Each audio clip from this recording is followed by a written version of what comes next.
Okay, seeing we have 3 members, which I believe qualifies as a quorum, I'd like to call the meeting to order. As we get started, I want to read a statement. Recently, regional and local elected and appointed bodies have been subject to disruptive racist verbal attacks by anonymous callers during virtual public comments. The city of Mountain View is fully committed to racial, religious, and cultural equity and justice as we strive to create a welcoming, safe, and inclusive community for all. This advisory board welcomes respectful and non-threatening public comments regarding matters over which the advisory body has jurisdiction. Comments deemed otherwise pursuant to the council code of conduct and the government code may be grounds for immediately terminating a speaker's comment period.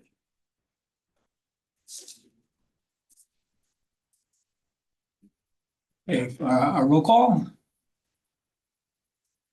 Member Bonte? Yeah. Yeah. Member Stone? Not present. Member Cosmo? Present. Or Vice Chair? Hang on, who's Vice Chair these days? I am. Okay. And Chair Barton? Present. We have a quorum. Okay, thank you. This portion of the meeting is reserved for persons wishing to address the committee on any matter not on the agenda. Speakers are limited to 3 minutes. State law prohibits the committee from acting on non-agenda items. Do we have any members of the public on Zoom that wish to address us with something not on the agenda? Bruce England has raised his hand. So I will, I have a timer. I'll allow you to talk. I'm going to pull up my timer and share my screen. Okay. Just I don't give me actually, one- I'm not even going to need close to the max time, so I wouldn't worry too much about it. But it's up to you. yeah. Okay. Hi, everyone. Bruce England, Wisman Station Drive. I maybe have some good news for you. You might be able to save a little bit of time because the Council Policy and Procedures Committee recently discussed, well, they were talking about the nature of public input to meetings. I, for one, think it's essential, extremely important, and don't ever want that compromised. But one of the details that came up was the thing about hate speech. And they pointed out that at least council and some of the advisory bodies have dropped that for the last several months. It sounds to me like that information is not being disseminated out to all the advisory bodies. So it might be worth asking about. I think you're probably going to be able to drop it. We haven't encountered problems with hate speech or Zoom bombing or anything like that at city meetings that I've heard about for quite some time. So something you might want to explore. Thank you. Thank you for that comment. Other members of the public?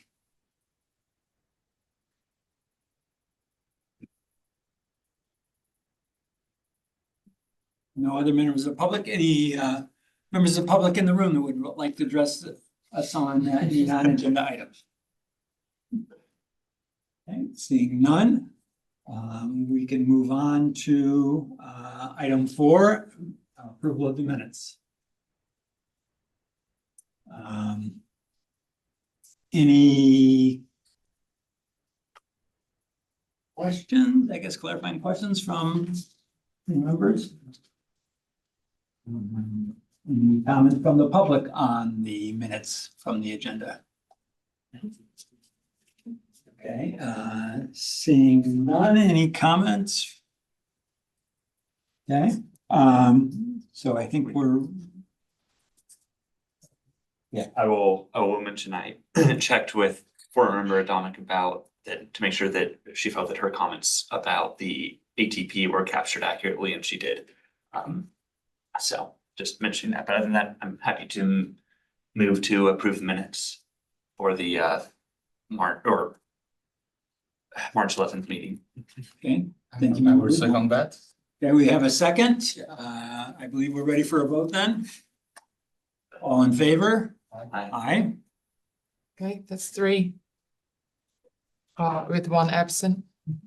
None opposed.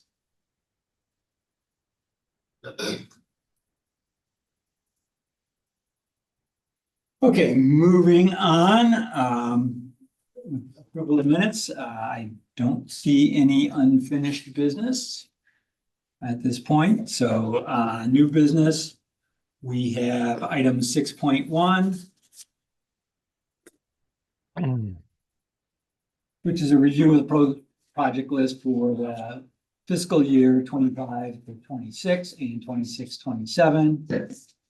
The council work plan. Just noting that Stone arrived. earlier. Okay. Okay, So we have staff presentation. yes, we do. Hello, I'm Amanda Rotella. I'm the acting economic development manager or economic vitality manager, and I'm part of a internal staff group that's supporting the council work plan process development. So here today to talk to you about the work plan that's currently in progress for the fiscal years 25-27. Next slide. So we will be wrapping up our current 2-year work plan at the end of this fiscal year. And we're in the process now of developing the current the work plan that will pick up come July 1st. So in 2021, the council adopted these strategic priorities based on community input and feedback from staff. At the February 25th council meeting, they reaffirmed that these are still the strategic priorities. And really the council work plan process is around establishing the council's top priorities and initiatives. And all of those feed into this graphic you see here. So they all nestle under each of the strategic priorities. Next slide. So this year, council is taking a quality over quantity approach. So historically, their work plans have had a range of anywhere from 40 to 70 projects in them. And typically we accomplish about 50%.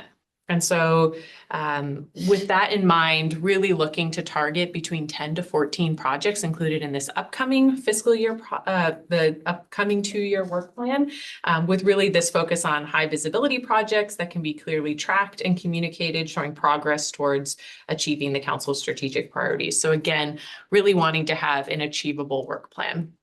The graphic you have there, the iceberg graphic, is meant to really demonstrate sort of how the council work plan sort of works along the larger organizational work plan. So you can see for the strategic priority economic vitality, all the projects below the waterline of the iceberg are the ongoing operations and programs, and those are estimated to take up about 85% of staff time, leaving that remaining 15% for all of the stuff above the waterline, such as the council work plan priorities, other strategic initiatives. So again, just really demonstrating this capacity issue that we're trying to right-size the work plan for. And so again, really wanting to frame the council work plan within the larger picture of city efforts. And next slide. So to orient you to where we are in the process, there was a council subcommittee that really established this process and identified the quality over quantity approach. And at the most recent to this council meeting in February 25th, council brought 3 projects each for consideration. And next slide, kind of what's happening now. So council brought 3 projects each to that council meeting. Sorry, my computer is all sorts of noises, to that meeting, and council approved most of those projects to move forward. And so currently underway is staff analysis, and you can see the criteria that's being used. So in the background, happening kind of concurrently to your process today, are staff working on all of those pieces.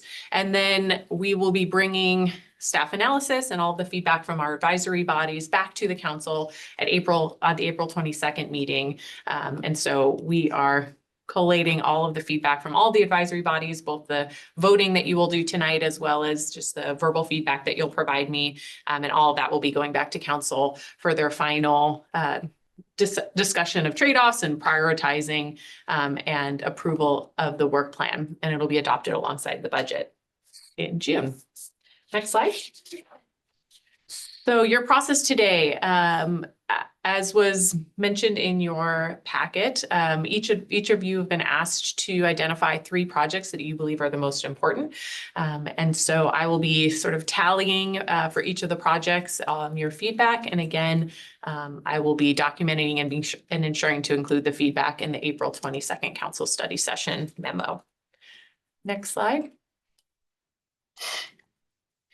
And I've been to a couple of the advisory body meetings, and we've generally found it helpful for me to run through all of the projects and just give you a little bit of an overview. So if you're comfortable, I'll do that now. And luckily I have a lot of Public Works colleagues, as there are some of their projects on the list. So if you need additional details.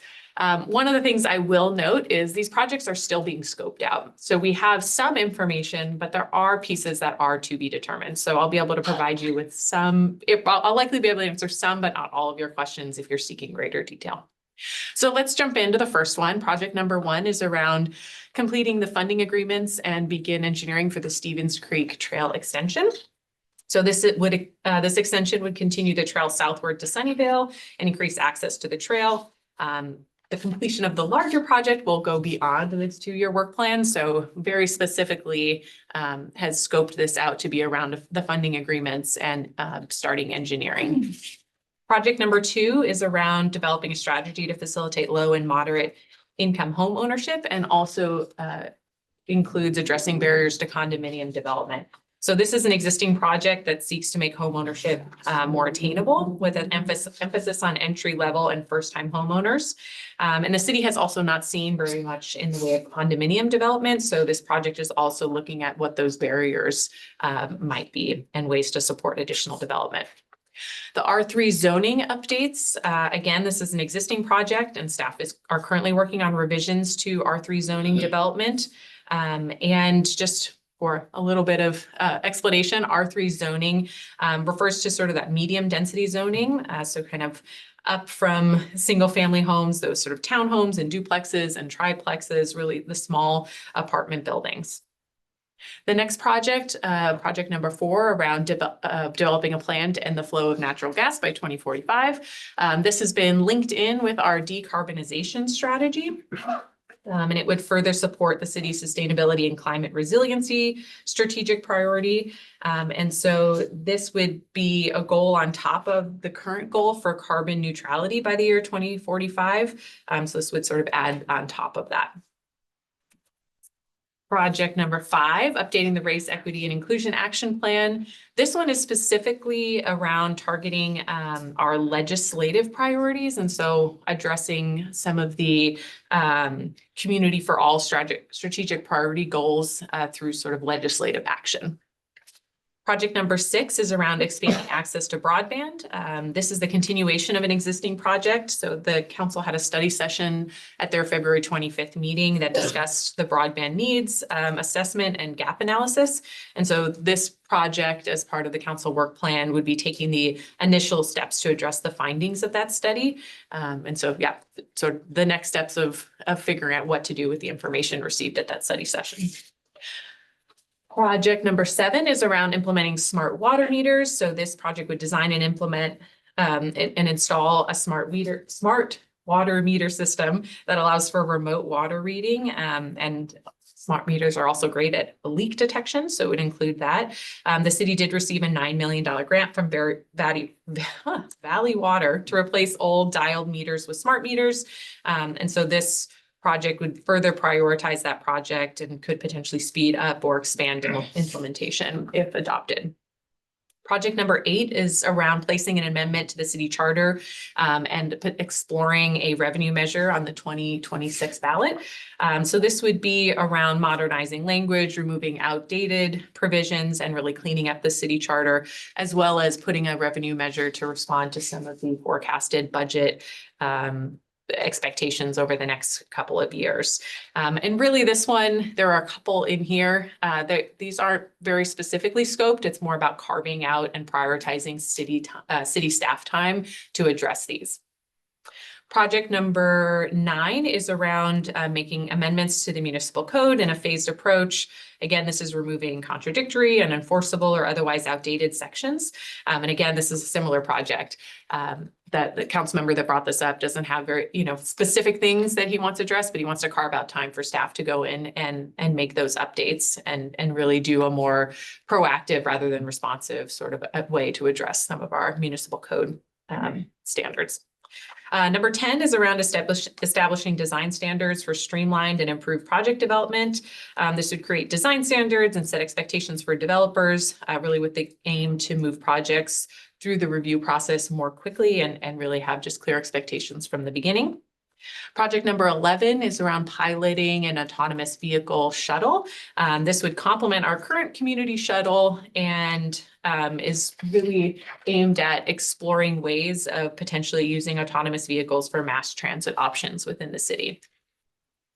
Project number 12 is around developing a vacant storefront pop-up window display program.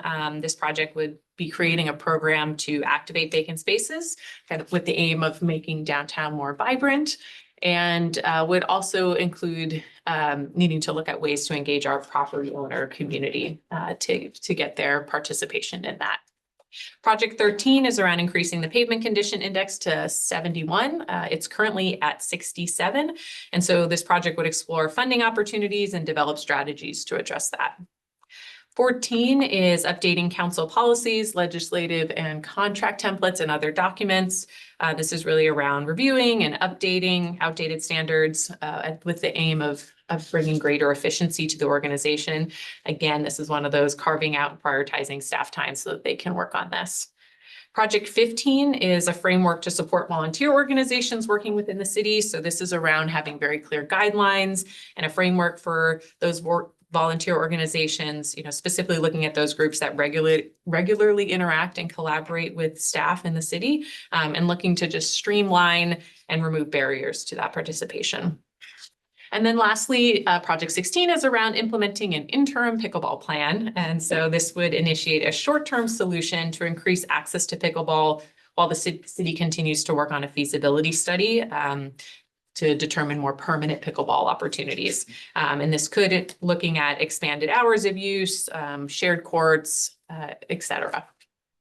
All right, and with that, I will defer to our chair on how you'd like to proceed with voting. Okay, so the request is free from each member, From each member.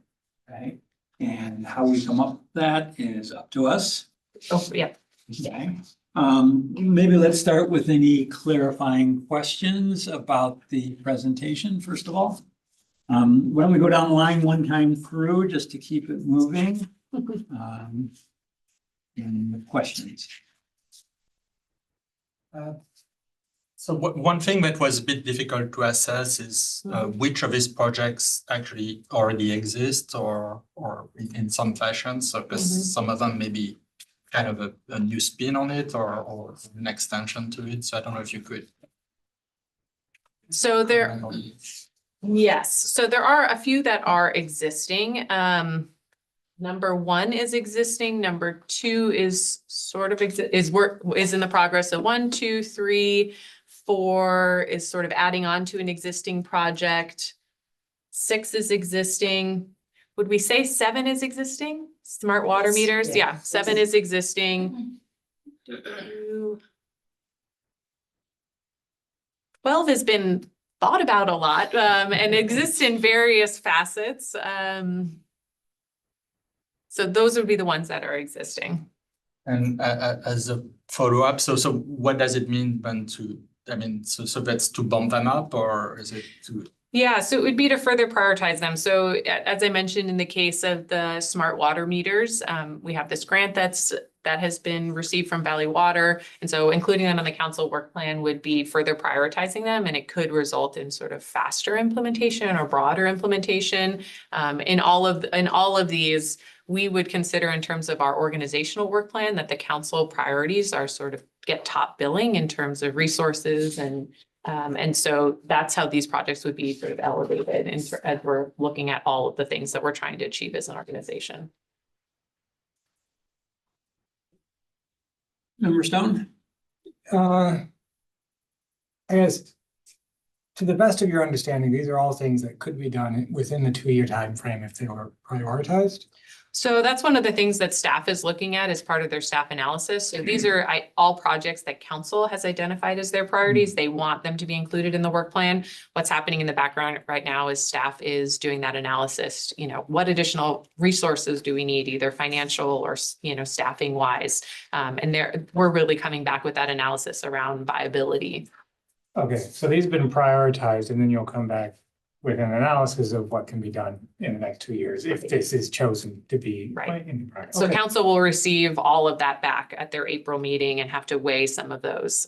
And there may be some that, you know, again, the Stevens Creek Trail is sort of the perfect example of it being properly scoped to fit the 2-year work Mhm. plan. And so that's what staff's being asked to look at. Yeah, so just on the item 8, the charter amendment and revenue measure, just to be good, so you were saying that's sort of somewhat broadly scoped right now. So is there any connection between the charter amendments and the revenue measure item within that, or are they just both like? They would just both happen in 2026. Okay, So, okay, yeah. the things that would and charter amendments would have to go on the ballot. They'd So both they're be both- ballot measures Okay. in a 2026 Okay. election. Yeah. Okay, just trying to understand what the connection there was. Mhm. Yeah. I guess the more broader question, which gets to a advanced question I made in the committee questions is, so do you know how council is trying to account for it, sort of smaller projects? The context they asked this in is that Mhm. there's a lot of like active transportation projects that are sort of smaller in scope in some sense that you are like, are probably like, I don't know, a 20th the size in terms of funding of something like the Stevens Creek Trail extension. Is the intention of council, and I don't know how we can speak to this, to just not include those, to not address smaller projects in this list, or is the intention that any smaller projects would sort of be grouped up in some way and included in this list as like, I could imagine an item that is not there, but a like, do lots of small projects. Mhm. So do you have any sense of how that's being accounted for in this process? Yeah, so there are a couple of different ways that council does prioritization. So Yeah. their work plan is one way. They also provide that feedback in our CIP process and our budgeting process. So these projects are really meant to be the tippity top highest priority. But there is the assumption that there is, that the work is being done to move forward, you know, adopted strategies. So for example, the economic vitality strategy, it was on last fiscal year's work plan. It's not currently on this work plan, but we are still charged with moving that work forward. So there is sort of an assumption that adopted strategies will continue to be worked on, but these are their tippity top highest priority projects. So we think about the iceberg, there's sort of the Yeah. larger, you know, organizational capacity, and the council work plan is at the very top, but some of the smaller projects you might be talking about might be sort of in one of the next 2 tiers. So they're continuing to be moved forward, but they're not at the very tippity top of the iceberg. And then last question is just what would be a useful way for us to provide any input on like more specifics about a project, like say, oh, we would encourage doing this in the Stevens Creek project is trail, except I'm actually more thinking something like the design standards one. I probably have a few comments on it. Would now be an appropriate time to make some additional comments on that or anything? Yeah, absolutely. So part of what I will be bringing, kind of creating as an attachment to go back to council is the hard numbers. So the voting that represents across all of the advisory bodies. But then I am providing individual feedback that has, you know, been given about specific projects. So I welcome both. Okay, a couple of questions. So number one, there are 16 items. That's not a multiple of 3 from the council. Yeah. So how did we get there? And Yeah, a couple council members proposed the same project. Okay. So that was, and a couple of projects were combined. So number 2 was 2 projects and it was combined to be 1. So it's sort of a combination of multiple council members proposing the same project and combining of projects. Okay, and which projects had multiple council members? I don't have that in front of me, although it was in the staff report, so I could follow. I think Stevens Creek Trail was the other one that had 2. There was a handful of one. I don't know if, yeah, I We don't have 7 remember. council members, not 6. Yeah, it's a good question. Yeah, I mean, it already helped with our goal of getting to 10 to 14 that there was some similarities in their projects. Okay, some specifics on the amendment. Would that include limiting council members to 8-year lifetime terms as opposed to the current ability to serve 12 or 16 or come back and I will add that to the feedback if that's something you'd like me to. They're in questions. it's a question at this point. Yeah, as I said, a lot of these have not been, very narrowly scoped. So that if that is something you'd like to see, it's feedback I'm happy to take, but that isn't something that's currently scoped in the project. I'll add that in the comment section. Next question is the revenue measure. Is that considering things like a carbon tax on natural gas, which might kind of put 2 birds with 1 stone? Or what's the basis for the revenue measure under consideration? Yeah, so similar to the revenue measure that we had on the most recent ballot, the city looked at a variety of different potential revenue measures. And so as part of the 2026 and preparing for that, they would do a similar analysis. What are the revenue sources that we have and which ones are going to raise, significant funds to be able to meet our needs.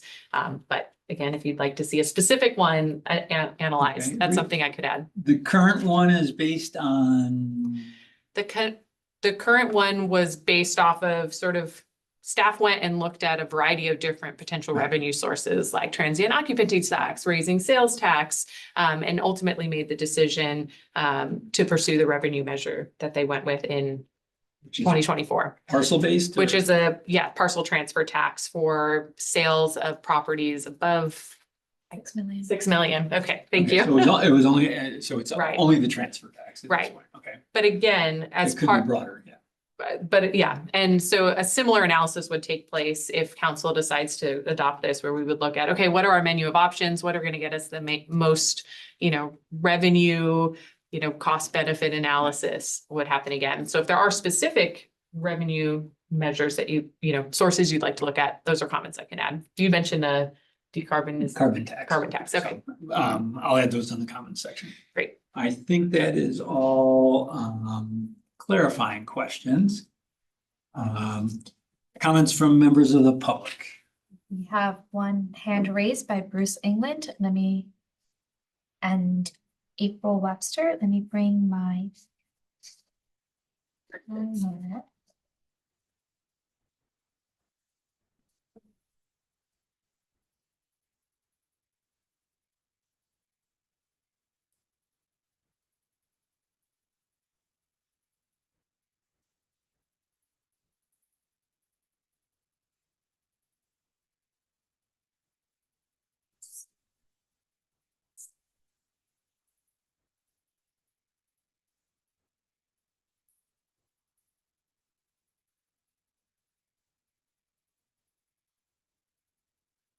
Okay. Bruce, you're ready to go. Thank you very much. Again, Bruce England on Wisman Station Drive. I have several questions and comments. So one is a question that hopefully the committee members will raise on their own to get an answer. But I just noticed in the iceberg graphic that there are items that are not shown there, such as the CIP, the Active Transportation Plan, Parks and Rec Strategic Plan, the Biodiversity Strategy Plan, and the Dark Skies Ordinance. I imagine they're covered elsewhere, but I just noticed they're not in the graphic. So that's one item. And then please, please, please don't entertain the idea of using active transportation related funding for the paving work to bring the pavement index up to 71. Active transportation funding is really sorely needed. We've been waiting a long time for these projects to get completed, and it's not appropriate for that to be veered over towards the paving work. A comment on the smart water meters. Questions have been asked about that at a lot of these review meetings, and it's unclear in the description whether they're talking about technology where somebody drives by to get the reads or somebody in a central office gets the reads. The most modern technology now has the reads happening from a central office, and I think that should be clarified if anybody knows. PRC members raised concerns about not having enough information to make the best recommendations about a budget and funding and priorities and things like that. I think in this discussion, you've covered a lot of these details, but I just wanted to point that out, that at least at PRC, they were concerned about that. And lastly, I'd like to see ensured that volunteer or nonprofit organizations of interest to the BPAC are included under creative framework to support volunteer orgs working with the city. And I'm thinking in particular of Mountain View Coalition for Sustainable Planning, the Silicon Valley Bicycle Coalition, Mountain View Team, and Green Spaces Mountain View. I've been discussing this specifically with a council member who raised this project request. So any support for it that I can get would be welcome. Thank you. Next speaker we have is April Webster. Hi, thank you. I want to say that the community is deeply concerned about where the SIP is moving, and it represents a major step back from the really strong vision that a lot of us helped adopt 2 years ago when City Council, residents, committees prioritized green complete streets, safety, comfort, and climate resiliency. And I think to help realign the city's work with those values, I want to ask BPAC to lend their voice to requesting a few things.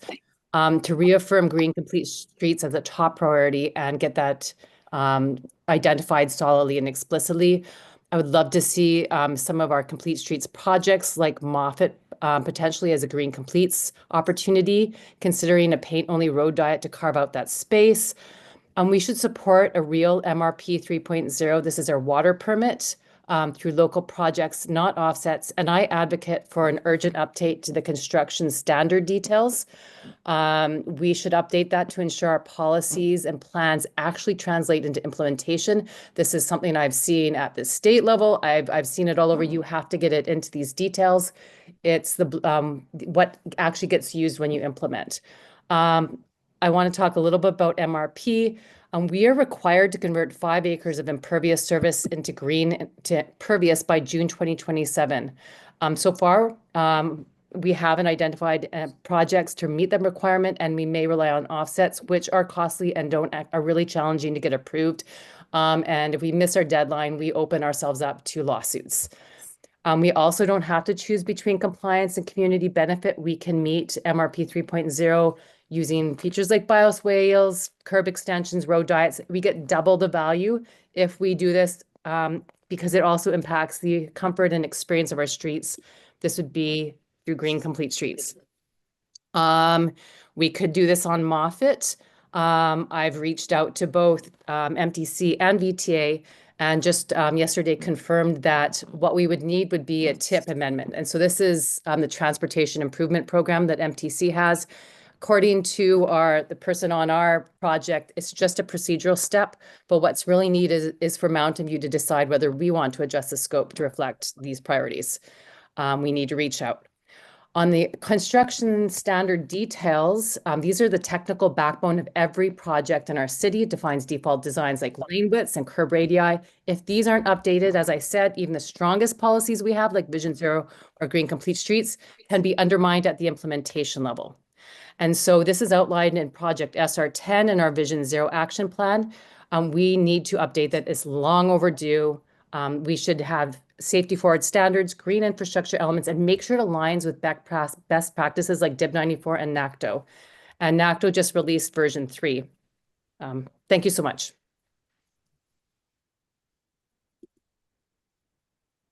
All right, the next speaker we have is Celia Palmer. Celia, are you able to talk? Yep. Oh, great. Hello. I'm Celia Palmer, 15-year resident of Mountain View. And I want to second what the other speaker said, but I really want to emphasize, I think, I agree that we need to have green complete streets, but I do think that's a hard thing to put on the task list. But the other two that were mentioned, I think kind of hopefully will force the hand into green complete streets and can be quantified. So something like saying we want to have 5 acres of pavement converted to green spaces. I means that we don't have to pay the offset, so it saves money for, I guess, the pavement project. I don't really agree with that, but if that's where they want to put the money, we need to save that money elsewhere, and we can actually save money by converting pavement into green spaces. And it meets so many of the goals. It's quantifiable, and it has a deadline of 2027, which is perfect for our 2-year project plan. And then also the design standards we've seen, I mean, BPAC's seen it. We go through a bunch of design reviews. We love the plan, and then somehow at implementation, a lot of the green elements have been cut for cost-cutting measures, which was not aligned with our goals. And so having design standards so that that doesn't happen, I think means that your voices are better heard through the design process and can't just be silenced right before implementation. And then finally, I do think that we should be looking maybe some sort of policy around road diets. I think a lot of us are clamoring for them, and we all wish our own street could be done. And I don't think that is as much of a minority as some people think. Like you look at Wasatch Drive, people don't want high-speed traffic that endangers the lives of their children. And so I think there's a lot of people who do want road diets on a lot of different streets. So creating a policy that makes that easier to implement and more likely and maybe quantifiable would be a really good way to go. So yeah, I hope we can add the reducing pavement area by some quantifiable amount and the updating design standards, I think, are 2 things that could be added to the list. Thank you. That's it. Okay. Any members of the public wishing to speak on the items in the room? I don't. You could leave for your Okay, so proceeding to committee comments. I guess in framing this first, the request is for 3 items from each of us. We have various options on how to get there. We can discuss and comment on our thinking about these, which may or may not influence others here to change or add to their 3 priorities list. We can agree and then come to just an independent list, 3 from each member. We could discuss coordinating across the 4 of us, which may be difficult if we're not uniform about all 3, so that the votes were consolidated for some reason, and that would send a louder message, at least on the 3 we consolidated on. So I guess I'd like to start with comments on what process people are thinking is most appropriate for us to use tonight. I would say let's all give some comments, general comments initially, because I know like your question about the city charter and revenue measure was already affecting what I was thinking about for top 3. So I think hearing people's comments would be, general comments would be good. And then we can coalesce on anything we want to coalesce on. Stone? I'd like to start by addressing the comments by the members of the public. I guess my thinking was that we are taking this list and choosing from it and not creating new items. That is correct. But it does seem like construction standards details might fit in one of those update code items. Could it? I'm kidding. I wasn't planning to speak, but I'll speak anyways. Jennifer Ng, Works Director. So the can we flash the list back up on the screen? Keep the list up. Yeah, and really what that was, if I'm thinking the item that you're thinking is really around municipal code updates, which is different than city standard details. So this is really, what's in our muni code, what's not working, what are we, what is impairing our ability to do our operational work, right? And really needs a cleanup.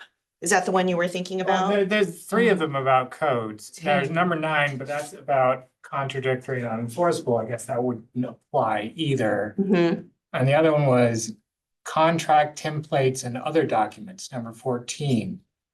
It might fit there. I'm not exactly sure. I actually suspect it fits more logically under number 10 because that has to do with, my understanding of that item is that has to do with like if you have a new development going in. I mean, parts of the standard details apply to things like that. That may not apply to other aspects of the standard details. So. Yeah, so number 10, CDD is not in the room, but number 10 was really with an intent from the planning side, right? How to establish those kind of design standards. So it's really more focused on site rather than what we call off-site in the public right away. So yeah, I guess that was my understanding. That it's primarily about housing and that sort of planning, not streets and. Yeah, from, could be More commercial stuff we mixed use care. projects, it's, those large developments. Yeah, we care about that a little bit, but it's less in the scope of this. Thank you. And I guess MR 3.0, I never heard of before tonight. Is also not so much a part of this, although reducing the amount of paved space can help it make it easier to maintain our PCI, theoretically. Anyway, I just wanted to address the comments by the member of the public first, and then we can go on to explain our thoughts.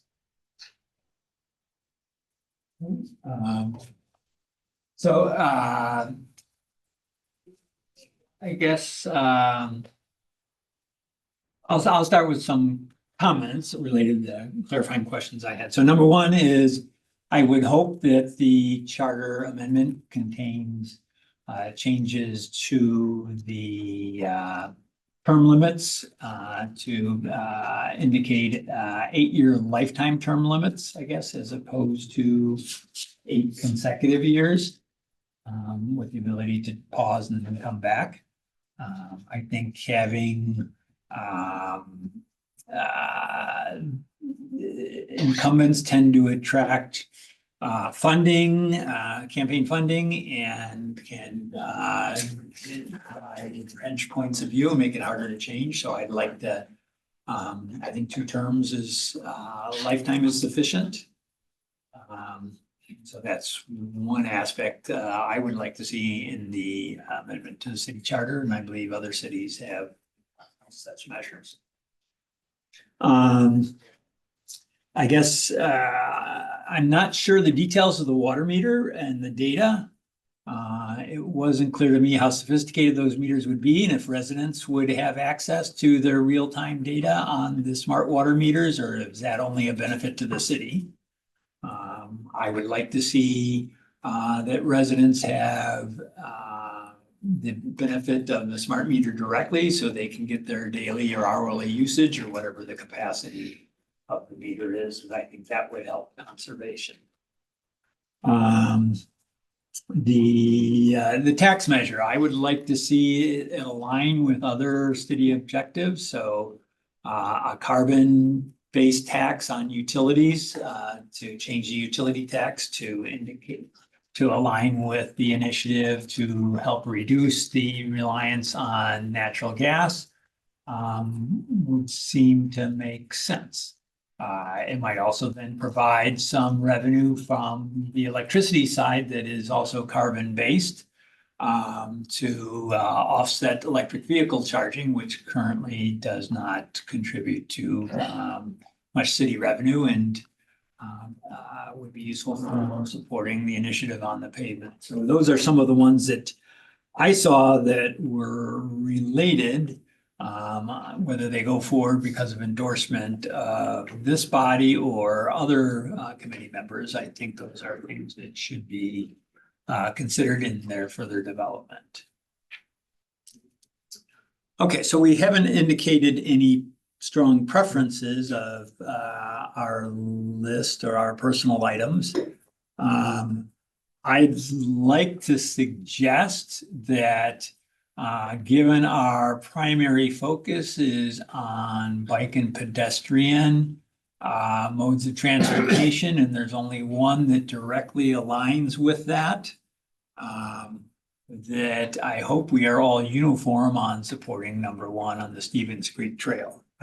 You should feel, I was just waiting on making some more general comments until we got through some of what Member Stone had mentioned. So Yes. I don't know if others want to go first. I was waiting on that for. Okay. Yeah, I had, so last year, I just voted on what I personally thought were the top priorities. But I'm thinking, my thinking has changed. And I realize that I'm in this seat to advise on bicycle and pedestrian issues, not on my personal feelings about pickleball or whatever that might not necessarily be aligned. So I'm looking at this list and I see not that many, but a few that seem like they can align. And I'm going to make the case for some of the less obvious ones. Number 3, the R3 zoning standards, included in the incarnation when I went to the community meeting, the possibility of neighborhood serving retail, which would help create a more walkable city, which I think aligns with our goals as a bicycle and pedestrian committee, to move the focus away from vehicle traffic to more local and neighborhood focus. So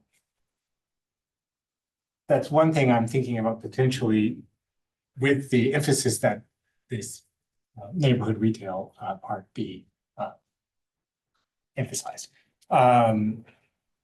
The other one I'm thinking of, obviously, number 1, as Chair Barton mentioned, AV shuttle could also potentially fit in our purpose charter. And the revenue measure, because we want the funds to build the projects that are coming before us. Those are the ones that I am looking at, and I would be interested to hear other people's opinions on what projects and how they might fit into our. That wasn't your official vote. No, I'm just Continuing the sharing my conversation. thoughts, Okay, and I just want to making hear sure. from my fellow committee members, and maybe there are arguments for a potential other item that should be part of it. So I was kind of approaching this more like, this is kind of a ballot. And unfortunately, when I get my ballot, I'd like to research things and there isn't much to prepare. And so the items I'm leaning towards are the ones that I don't have to do a lot of guessing or projecting, like the charter, for instance. There are certainly things I would do that, but I have no idea what's in the mind of the council persons who put it there, and it may be completely opposite of what I had. So some of them are a bit fuzzy, and I also look at this as the things that will happen no matter what. And it's likely to be a lot of them anyway, because I think you want to win to whittle down from 16 to 10 or 12. 10 to 14. Yeah, so 3 votes would make that difference on this, and especially things that may happen anyway or are planned already or things like this. So to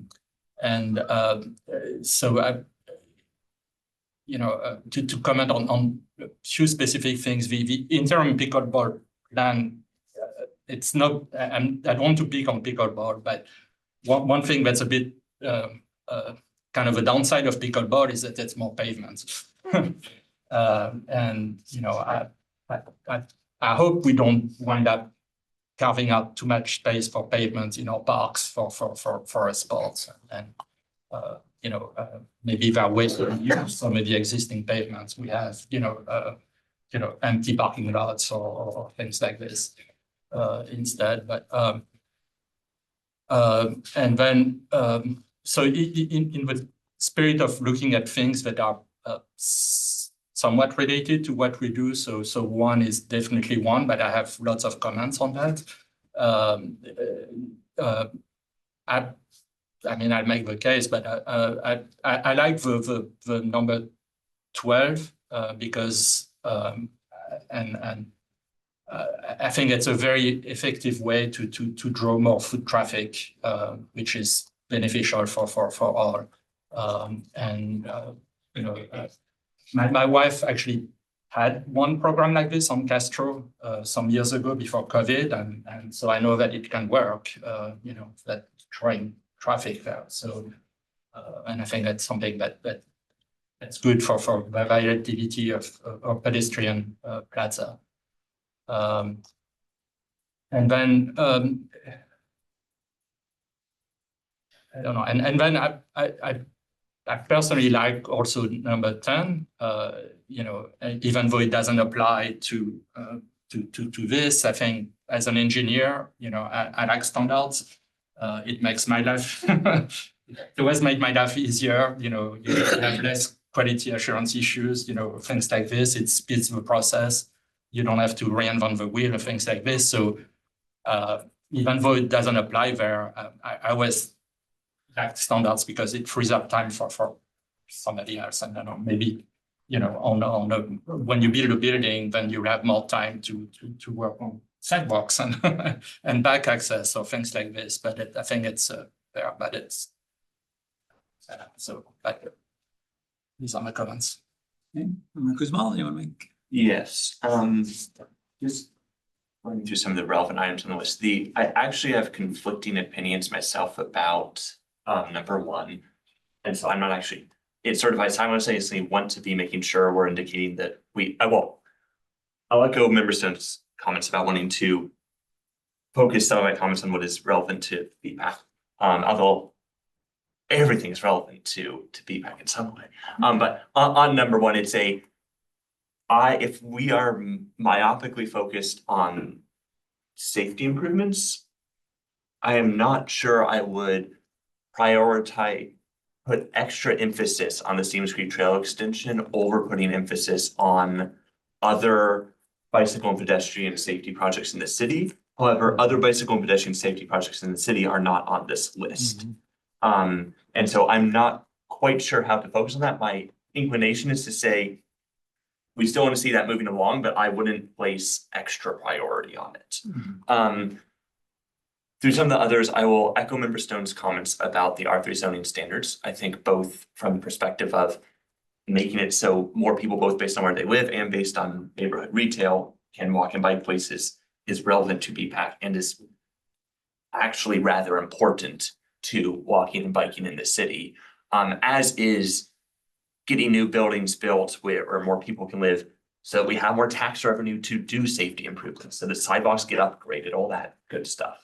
So that we get through passages when and paseos when big lots are redeveloped.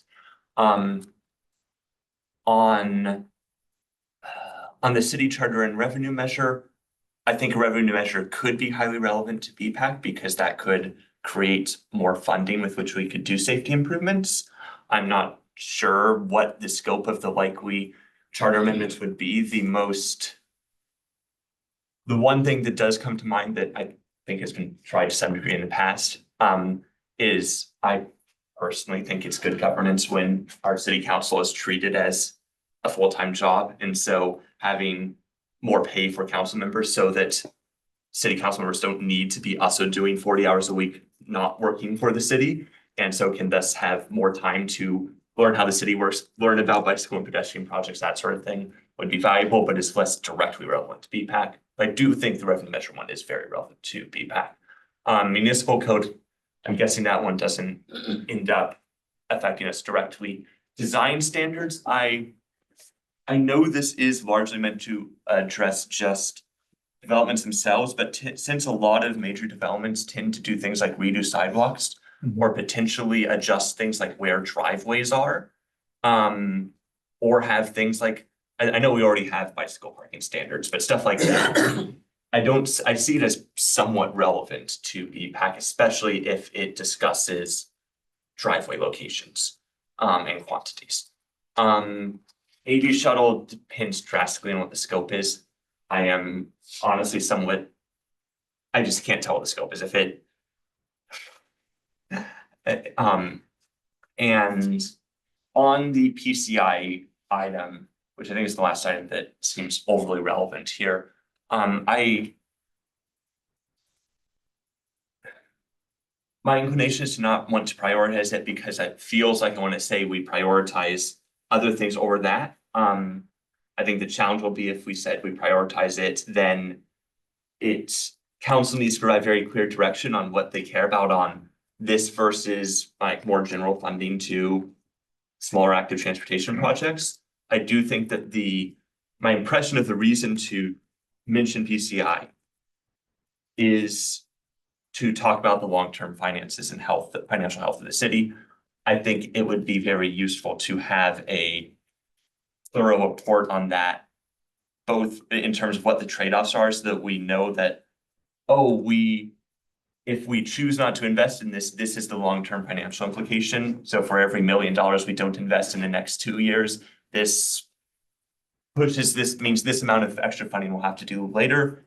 And I would also hope that such analysis would also include things like, if we in general approximately reduce the pavement area of the city by 1%, that would have this long-term financial implication due to road diets or the such.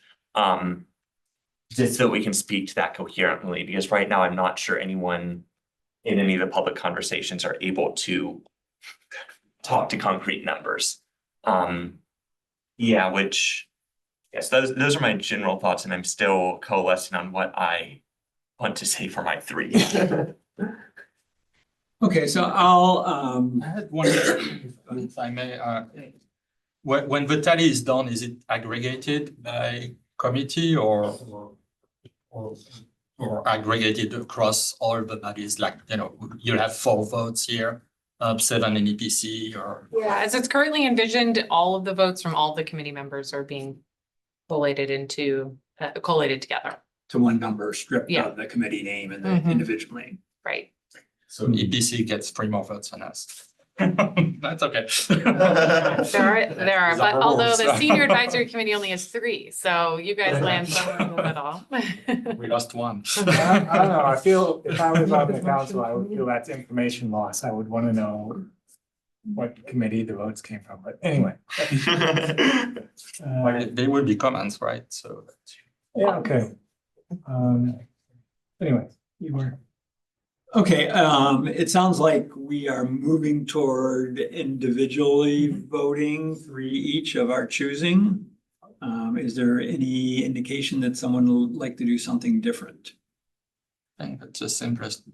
Yeah. Method, so. You can try and convince other people to vote for the ones you will say why you're voting. And Okay. we may So be that- influenced. Okay, so I guess that's the round that we would begin. I'll make my comments on my current view is, given that it's our lane, I think strongly endorsing number 1 is a requirement. Because if we don't, I'm not sure who else does. I guess the number 8 seems relevant as well, because I think we struggle for the near the cutoff line, and if the revenue's low, the bike and pedestrian projects seem to drop off. Whether that measure will or won't end up coming to bike and pedestrian projects is out of our control at this point. And like a lot of the other ones, the devil's in the details of how it would be implemented. Again, I would like to see any revenue measure align with other goals, in particular increasing the number of trips by bicycle and pedestrian. So the R3 zoning, it's the devil's in the detail. It's not clear what's contemplated there and the details. I certainly would support zoning which reduces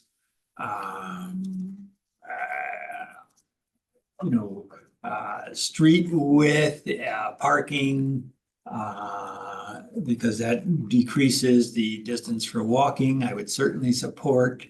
I'm not sure I would require neighborhood retail, but I would certainly support including it as a possibility in the R3 zone, because if it's feasible, it does reduce car trips and encourage biking and walking. So again, it's not having more detail. I'm inclined not to endorse the pavement index. It seems to be, it's ongoing business of the city. I don't know, the reason the increase would be pushed for. It wasn't identified as that's long-term savings or short-term savings. It seems to endorse indirectly car travel, so I'm inclined just to leave that off the list at times without explicit details on how it's going to benefit increased biking and walking. The other one, where was it? The autonomous vehicle. I'm not convinced. We have a city supported shuttle that I believe is externally funded. I'm not so sure removing the driver is a benefit for biking and walking. I'm not so sure the city is in the business of piloting. And I don't think we need to be an early adopter. I'm guessing that individual autos, which could carry 4 people, are already operating on the streets, and that may be better than a larger vehicle. And just having a city program that funds people for using those services, as opposed to continuing to operate its own community shuttle, which has, perhaps a fixed route, may be beneficial. Other cities near us, like Palo Alto, have on-demand, currently driver piloted cars that pick up and people that take them to where people need to go, as opposed to operating a larger vehicle on a set route. So I think I see no reason the city again has to be a pilot or early adopter of that. And again, I'm not so sure that large vehicles on fixed routes are necessarily the most efficient way to provide transportation to people who don't have other alternatives. That is, I think, all the things, given the level of detail we've been exposed to. I guess I'd make one more comment on the design standards and the elimination of natural gas. I know that current design standards, the city adopts the California Uniform Building Code. It favors gas water heaters by requiring bollards in your garage if you have any water heater, which increases the cost of installing an electric water heater to move it to your garage. So the plumbers would like to keep their jobs. They didn't make an exemption when electric water heaters don't have explosive risk like gas. So if that's a design standard, we can look at taking city exemptions to be more aggressive on eliminating natural gas and pursuing electrification. That's one design standard that I think should be looked at.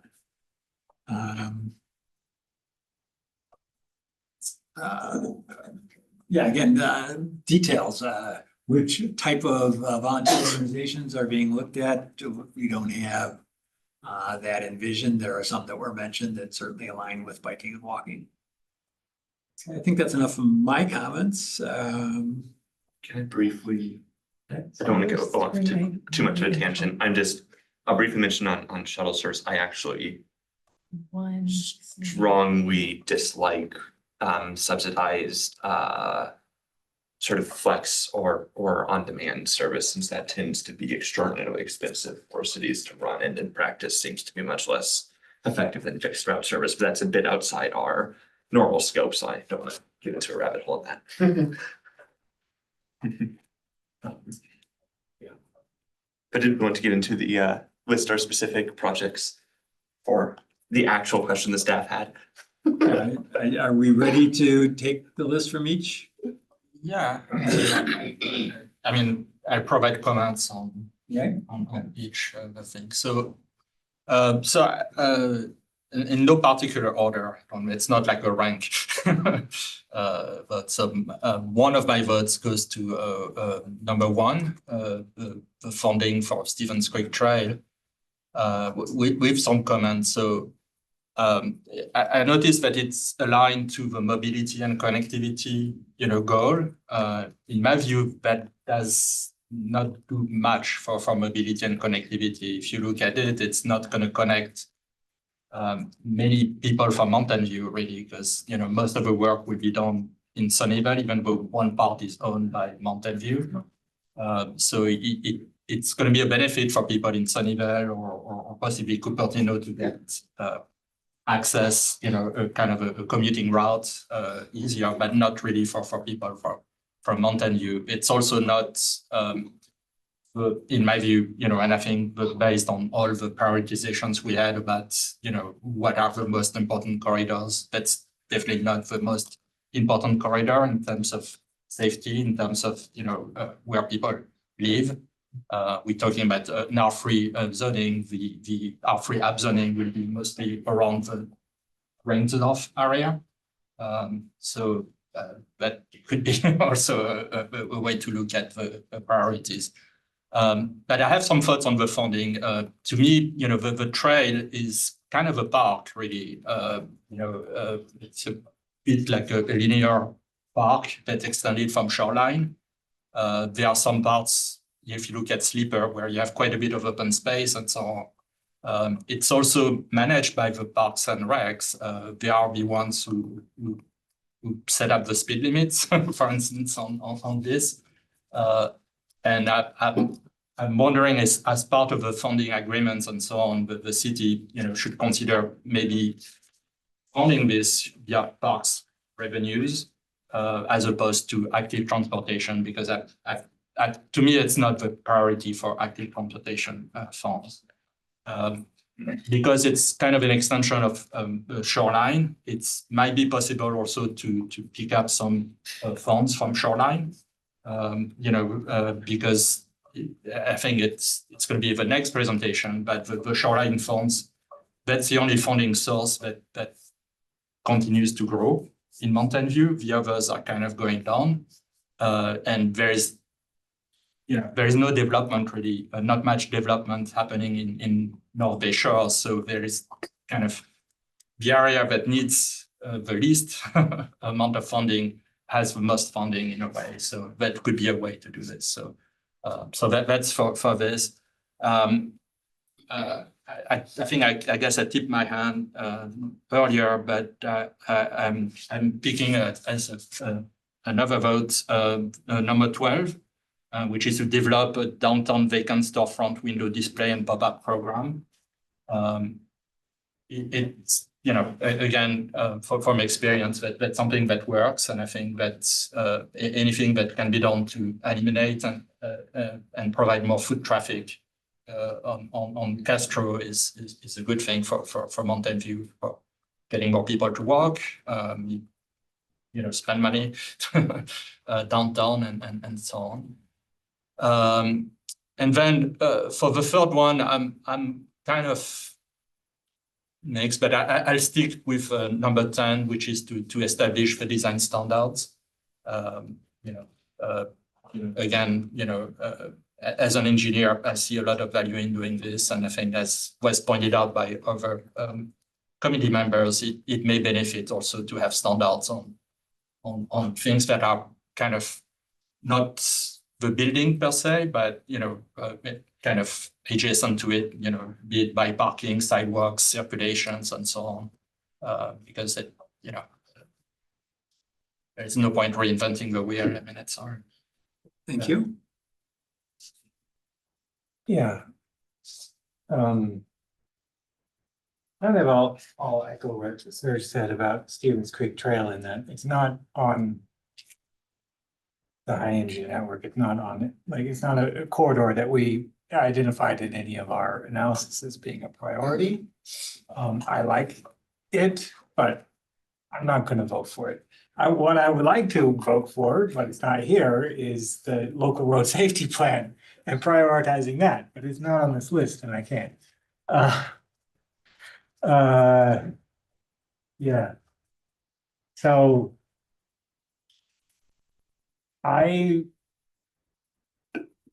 on my reading list is the final report of the Loop autonomous shuttle that ran in Treasure Island a couple years ago. And I haven't finished it, but it doesn't make me very positive on the technology. They say it had a lot of bugs. It was not a lot of people sell it yet. It's for some reason not been prioritized by industry to develop autonomous buses like they have autonomous private vehicles. Not talk about why. So I'm less in favor of those two, but I have been convinced that number 10 could fit within our charter. Streamline design standards, especially larger projects definitely do have bike and ped implications. So that's going to be one of mine. I hope that our streamlined standards are also very good in terms of driveway cuts, driveway widths, where the bike parking is placed on site. Some of these little details matter, and if they're not in the standards, then somebody's going to shove it off in the corner. Yeah. So that would be my hope as it's implemented. Voting for number 3, the R3 update. Again, hoping that we include the neighborhood serving retail in that, and voting for number 8, revenue measure. Want more revenue to build more of these projects. This local road safety projects. Yes, that's what I care about. So that's my 3. Thank you. Yeah, I'll echo a similar thing to Member Stone. If there were a item that was the projects that were like that list of 10 or something that were from the local road safety plan or Vision Zero action plan or whatever it was, that would definitely be my thing. Unfortunately, it's not on there. I will, for similar reasons, also not actually include the Stevens Creek Trail one on my list, since I think it's good to continue forward, but would not elevate it in particular. And so mine will be the R3 zoning standard with the hope that it actually does include things that help make it so it's possible for more people to bike and walk places.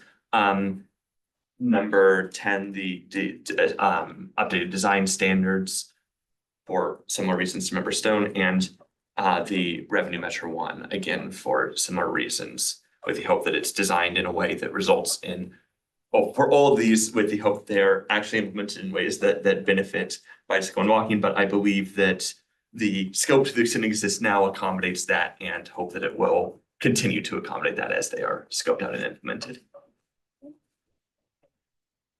Okay, I'll go with number 1, primarily because, well, it is not on our road safety network. I believe it tracks trips off the roads and likely may improve safety or at least reduce injuries on existing roads. The fact that it's near our border, I think, is irrelevant. If it helps people from Palo Alto get to their job at Apple and Cupertino and takes them off the roads in Mountain View, all the better. If it facilitates long distance commutes from people in Sunnyvale going to Menlo Park, all the better. It's less traffic. It promotes biking, and whether it's truly reducing, not on the engineer network, we weren't given that choice. So I think we have to, or I have to endorse number 1 strongly. These things take a long time, and even if someone just takes their 5-year-old for a recreational ride and decides that enables them to bike to school or to start biking to work, I think it's a good facility. The second area, I guess I will endorse 10 as well, with the caveat that it includes standards that promote bicycle and pedestrian activity or trips. And I guess bicycle usage. Whether that's bike parking standards specified, so there's not discussion about where they have to be and how many. Whether that's design standards about driveway curb lips, not being non-existent, so there's not crashes on bikes getting caught on the lip. And how we enforce some of those, whether it's driveway placement, anything. The endorsement is with the understanding that it improves and clarifies what makes biking and walking easier. And then I think I'll go ahead and again, I don't like 11. I think 4-passenger, if it's an autonomous vehicle, that's fine. I'm not convinced that the city actually needs to pilot those. But if they want to do the same program as Palo Alto and have them driverless or require 4 people and run them on a route, that's okay. Put 4 of them in tandem to carry 16 riders instead of 1 bus. There's no driver, so it's all cost per vehicle mile, I guess, is all the only question. So at 1, 10, and then I'll go ahead and go with number 8. I think both for the amendment to improve turnover and the ability of community members to access and participate and run for council, and revenue measures that align up with other city priorities.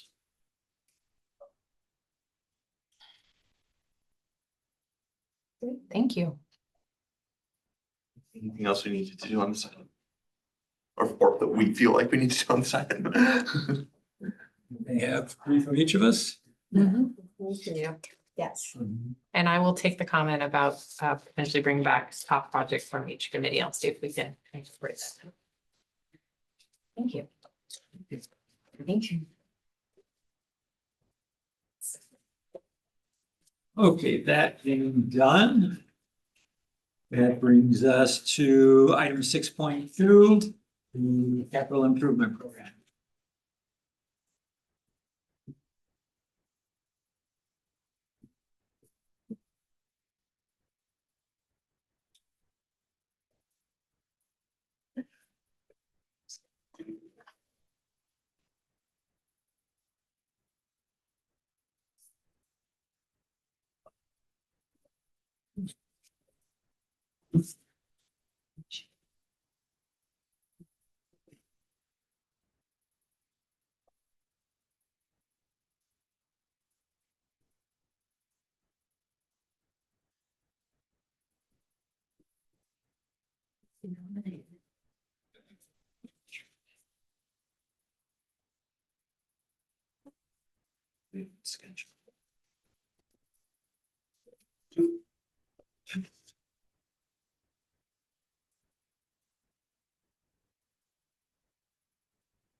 Good evening, Chair and committee members. My name is Joy Houghton, Senior Civil Engineer in Public Works, and I'm joined here tonight by Ed Arango, Assistant Public Works Director and City Engineer, and we're here to provide an overview of the capital improvement program and obtain your input and help guide the staff in the preparation of the recommended fiscal year 2025-26 through fiscal year 2029-30 capital improvement program, or 5-year CIP.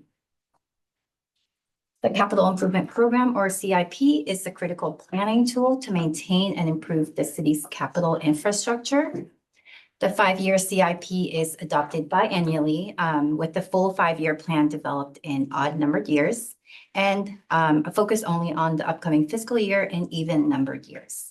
This year is the full plan development, focusing on funding for year 1 of the plan and programming for years 2 through 5. The CIP is divided into two categories. The first one is non-discretionary projects, which are primarily annual and periodic infrastructure maintenance projects to preserve the city's significant investment in its infrastructure and facilities. And second is discretionary projects, which are projects that do not fit the non-discretionary description. There are currently 303 active projects in the CIP, and of those, 243 are managed by Public Works. The figure on the left highlights the Public Works projects by category and quantity. Notably, 84 of the active CIPs are categorized as transportation or streets projects, and 45 include active transportation elements.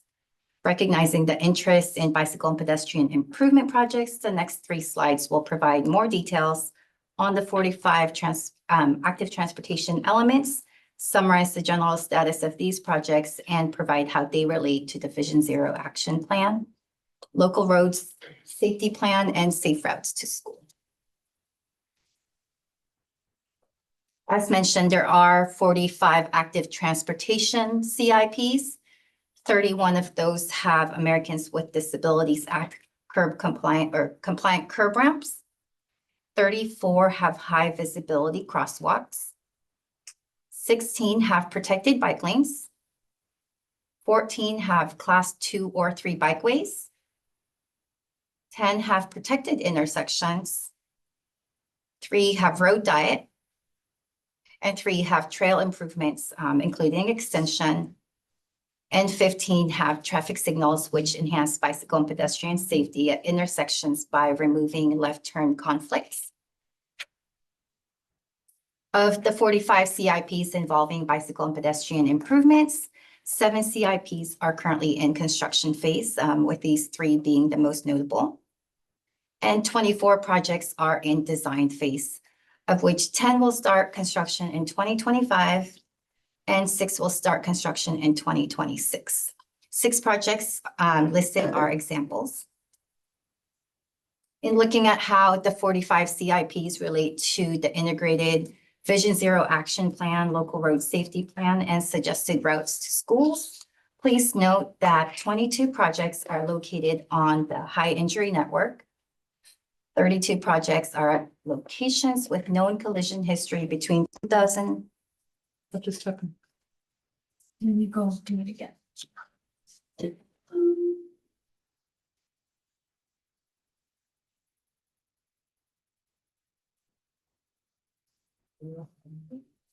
She might, what part of the way here? No, I think it's a little Joyce. It's just. Try unplugging Joy.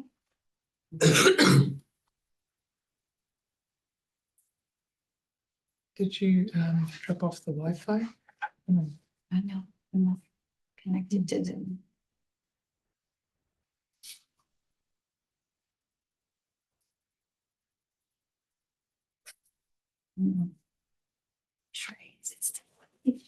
Where's the other end of the cable go into? Was that kicked or moved or? Well, right here, actually. Oh, yeah, so maybe if you it wiggle could have that been. Sometimes it's a little fragile.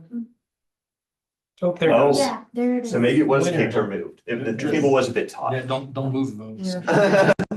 Oh, there we Just go. at least do the presentation. It's on that other end. Okay, let me start that slide. Okay. In looking at how the 45 CIPs relate to the integrated Vision Zero Action Plan, local road safety plan, and suggested routes to schools, please note that 22 projects are located on the high injury network. 32 are at locations with known collision history between 2014 and 2019. 35 projects are applying no improvement safety measures for collision type. And 21 projects are along suggested routes to school. There are 8 remaining projects that are not at these type of locations, including ADA curb ramp installation, sidewalk repair, and pavement maintenance projects, providing opportunities to integrate active transportation improvements where feasible. And one project is the MTC Mobility Hub, which is federally funded, and will install micro mobility park and charging ports for electric bikes and scooters, a bicycle fix-it station, and new bike racks to improve the bike room at the Mountain View Transit Center. Moving on to funding sources for CIPs, including active transportation projects. The city's CIP is funded from various funding sources, which are broken into the 5 funding categories summarized here, each with specific parameters specifying how they may be used. The most flexible funds that generally can be used for any type of capital project are the unrestricted funds, making those extremely valuable. With the exception of one category, the funds are generally reduced or flat. As a result of these trends, it's likely that new projects relying on these unrestricted funding will not be funded in year 1 of the proposed 5-year CIP. New this year is Measure G, overwhelmingly approved by the voters in November 2024, which became effective in December 2024. And in September of 2024, Council established programmatic goals and spending priorities for Measure G, and they are shown here in the bottom image. The 2 challenges the city is experiencing when identifying the number and types of projects to include in the CIP are staffing resources and funding limitations. As shared earlier, there are 303 active projects, of which 243 are managed by Public Works, and this amounts to over 9 projects per project manager. This is significantly above the industry standard and has led to a project backlog due to it being infeasible for a single project manager to carry this workload. These projects include complex and large-scale projects, and when looking at the city's portfolio of CIPs, there are many projects meeting this level, with just a few examples being the public safety building, the grade separation projects, and complete streets projects. And as mentioned in the previous slide, the CIP funds are generally reduced or flat, which limits the city's ability to fund new projects. Moving over to prioritization of funding, given the current funding situation and consistent with the city's strategy over the past several years, staff recommends an approach of maximizing the availability of the unrestricted funds. First, to non-discretionary projects with no dedicated funding sources, including pavement projects. Second, prioritizing amendments to existing projects. And lastly, using the criteria listed here on the right to prioritize the remaining discretionary projects for CIP reserve and construction conveyance tax funds. Moving over to an update on the city's pavement program as it relates directly to the prioritization strategy. The Pavement Condition Index, or PCI, has declined to 67 from 71 in 2020. This has been a result of previous staffing resource challenges experienced following 2020, requiring staff to focus on priority projects with grant funding and other needs. This has created a backlog of pavement projects, but there's been a focused effort to address this. Looking forward, 6 projects will start construction in 2025, valued at $26 million. 5 projects will start construction in 2026 and 2027 at almost $19 million. And 8 additional projects will be starting design within the year. This amounts to over $57 million towards improving the pavement condition. And staff is doing this by combining multiple years of projects with similar scope into one project and assigning several project managers paving projects. We'll continue to do this until the backlog is addressed, as these projects not only improve the city's overall network PCI, but also provide opportunities to integrate active transportation elements, including ADA compliant curb ramps, high visibility crosswalks, and bike lane striping where feasible. Switching over to pavement funding investment and PCI. This graph shows past investment in paving, which fell below 5 million, but has slowly increased to approximately 6.5 million per year. We're projecting the funding to stay at about this level. The orange line shows the historic and projected pavement condition index. As shown here at the current baseline funding levels of approximately 6.5 million per year, the PCI will continue to decline. To maintain PCI levels, there will need to be an increase to the baseline funding levels to a minimum of 8 million per year and 14 million per year for 5 years to increase the PCI by 5 points. Again, this graph assumes a baseline funding shown of approximately 6.5 million per year. In the previous slide, the funding in the next 2 to 3 years will be significantly more than this, and we expect the PCI to increase by a few points. As a result, staff is recommending to prioritize and continue funding pavement projects to support the city's pavement maintenance needs. The next 3 slides list the planned roll forward projects or CIPs involving active transportation elements from the previous 5-year CIP adopted in June 2023. These projects, along with other roll forward projects, are being evaluated for prioritization based on funding availability, new emerging priorities for active transportation improvements, and other city projects and workload. What's listed on this slide are the planned CIPs with active transportation elements proposed for year 1 or fiscal year 2025-26.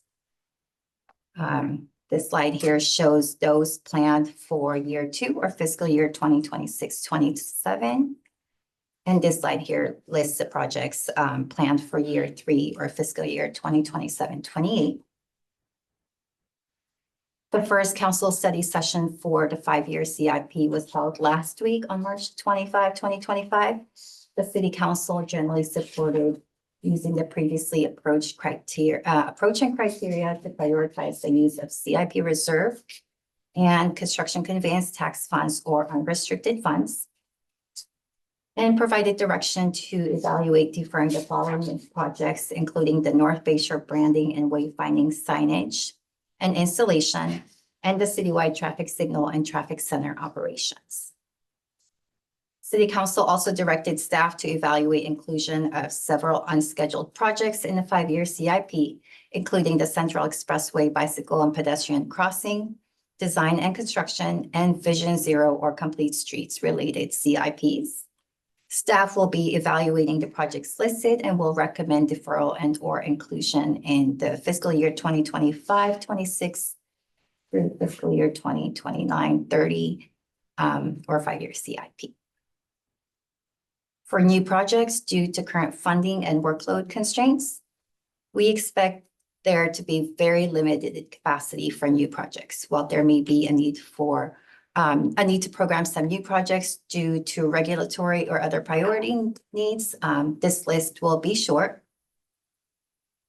Should the BPAC recommend to council to have an unscheduled project move forward or request a new project to be added to the CIP, depending on the funding source used and staff resources needed, staff would request input on the priority of the project to identify a program year. And staff will then evaluate trade-offs, which will result in deferring other projects. Which brings us to our question for the BPAC. Does the BPAC have any comments or recommendations related to the planned project priorities? Based on input provided by the BPAC tonight, staff will be sharing the CIP with the Parks and Recreation Commission in May and returning to council also in May for the second study session. And following this, staff will finalize and provide the recommended 5-year CIP to City Council for adoption in June. And with that, I'd like to open it up for questions and discussion. Thank you. So going down the line for clarifying questions. Ravante, would you have any clarifying questions on the presentation? Yeah, so I had asked one clarification about the El Camino Real intersections. It goes in phases and things like this. So my observation was that it was listing everything from Reinsdorf all the way to Sylvan, but not listing, the ones that were west of Reinsdorf. So Del Medio, Jordan, showers and San Antonio. In the answer, I was told that that was what had been decided in the El Camino streetscape plan, but I looked at it and I didn't see them excluded there. I mean, you know, if you look at it, you have all of them identified and they are categorized as, you know, trans corridor or T intersections or I guess four-way intersections. And there are some proposed treatments, some examples, but I didn't see there a list. So my question is, you know, why are we looking at just those? Because we talked about the R3 zoning updates and most of the upzoning would be near the intersection that are not listed here. So Perhaps I can respond to this, and possibly I misunderstood the original question. So there were a number of intersections in the El Camino Real streetscape plan that were identified as cross corridor connections, and those were to be prioritized as protected intersections in the future. And so we're starting with El Camino and Castro, and the other ones that were on that list are also, like, I think it's Calderon, Sylvan, Escuela and El Monte that's also underway. And am I missing one? Shoreline. We realized after the streetscape plan that almost the entirety of El Camino Real is in Los Altos once you get to the west or the north of Rengsdorf. And so even though there were intersections that were identified as cross-corridor connections, they're actually not in our jurisdiction. So those are kind of not on the list for protected intersections. There are improvements that are listed beyond protected intersections for the smaller intersections along El Camino. Some of those are getting delivered with the repaving work. So some of the small side streets have rollabouts that are happening as part of them. And I think given that the cross-corridor connections they also tend to be on the high injury network, we're starting with improvements there. We do intend to implement the whole streetscape plan over time, but we're starting with kind of the priority intersections, which are those cross-corridor connections. And yeah, which was also, I think, San Antonio was one. So, okay, these are clarifications. Yeah. I have some comments on that. And can you reshare the slides showing what the council directions was, because that was not in the memo. And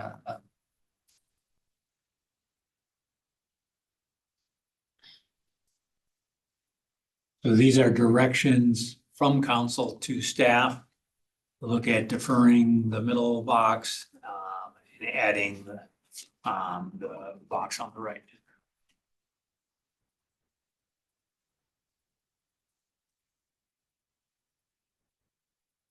And one clarification on what is being asked of us. I mean, it's my first time sitting here going through this.